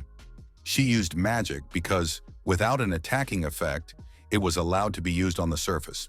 The guy realized that he couldn't get rid of this persistent girl quickly, and when he was about to send her away on some important business, the apartment door flew open. The young man's mother came out into the hallway and asked what was going on, because it seemed that they had guests. Naomi immediately introduced herself as Yukito's younger friend and said that her name was Naomi Nameless. The woman looked closely at the girl's face, because she felt like she had seen this little girl somewhere before. This turned out to be true because the girl worked as a volunteer at a food bank and distributed food together with church representatives to the poor. The woman remembered that despite her age, the girl was in charge, even though she was surrounded by adults. Naomi confirmed that volunteering was part of her department's daily routine, and Yukito became convinced that church members really did help people. Naomi admitted that Mr. Hero had given her the young man's address. Sitting over tea and refreshments, the girl told her mother that she wanted to throw a party with Yukito. After all, her mother's illness had passed, and it was a great occasion to celebrate. Besides, the young man was doing very well in his studies, and now he could afford it. There was no need to ensure a constant guaranteed rare drop. She could just relax and unwind a little. And Naomi, munching on cookies with her tea, told her mother that she saw the light of the world in Yukito. It sounded too pompous, solemn, and serious, and the boy immediately realized that she was making it up just to avoid telling the truth. But at the same time, Takahashi understood that sooner or later he would come across a dungeon that he would not be able to clear on his own, because the guild manager had repeatedly advised him not to go alone.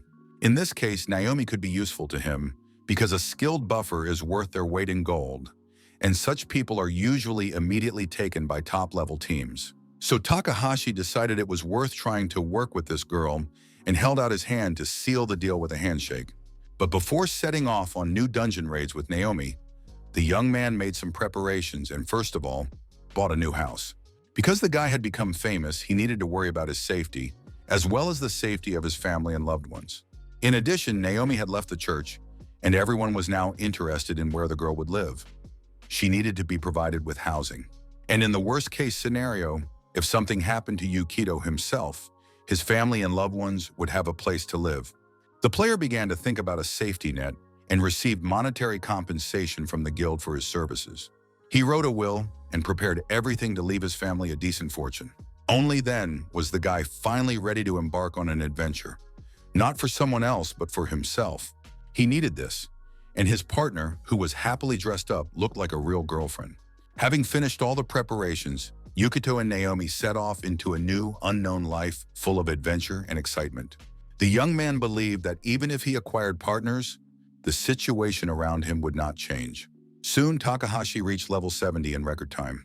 Of course, he was still far from Mr. Hero, but the Golden League had already accepted him into its ranks. It was still impossible to catch up with Mr. Hero because he grew faster than Yukito, having more serious abilities from the start. However, this did not bother the young man. In any case, he would continue doing what he was doing, especially since now he had the perfect companion. Takahashi did not forget his past life and the mistakes he had made back then, because he had no hope. He was used to being weaker than others. But now, with so many opportunities open to him, the whole world seemed close and accessible. Stepping out onto the lawn in one of the dungeons, he met his old acquaintances, the Silver Slimes. Naomi offered to give him a speed boost, but Yukito refused because he wanted to fight the Silver Slimes one-on-one. Soon, the trio of monsters was rushing towards the player, but luck was again on the young man's side, and he managed to turn the odds in his favor. The boy's movements were relaxed and confident, and soon there was nothing left of the Silver Slimes. And once again, rare items were offered to him as a reward for his work. The young man decided to take care of the rare resources next time and make something more useful out of them. But his thoughts were interrupted by an old acquaintance. It was a player whom the young man had once encountered in the early stages of his gaming career. The man thanked Yukito for the equipment, which still served him faithfully. However, it turned out that the player was no longer involved in clearing because he had retrained as a blacksmith. As a fighter, he had reached his ceiling, and being just an adventurer with no prospects had become uninteresting. The blacksmith invited the young man to visit his shop, where he could buy or repair armor, which was very nice. The man promised to give him the best service, because after all, Takahashi Yukito was his savior. It was nice to hear that his help had given someone a reason to start a new life, and the young man realized that he had not opened the retraining temple in vain. The wonderful little temple was located in one of the beautiful mountain valleys. Inside the temple, the players were greeted by a nun. Yukito and Naomi stood in the center of the temple, and the girl activated a magical teleportation device that took them deep into the underground. In this way, they traveled to the desired location and met their partners there. It was a group of adventurous warriors, with whom Takahashi had managed to defeat God's enemy and save Naomi's life. The players greeted their leader and said they hoped to learn a lot from him, as he had managed to defeat many rare enemies, and it was impossible to do so by luck alone. The group set off on a mission across sandy terrain, which was covered with stone outcrops in places. The boss monster of this dungeon turned out to be a huge scorpion with a giant poisonous sting on its tail. The monster was poisonous, so it was necessary to remain alert and cautious. The players went on the attack using their abilities. Yukito Takahashi was sure that even if luck was just a randomly acquired ability, everything else the guy had achieved was thanks to his own actions. And that was where his strength lay. The scorpion lay dead, its limbs severed. The players rested in a clearing after completing the cleanup, receiving water and healing potions from Naomi. Yukito believed that one cannot be a sociophobe forever.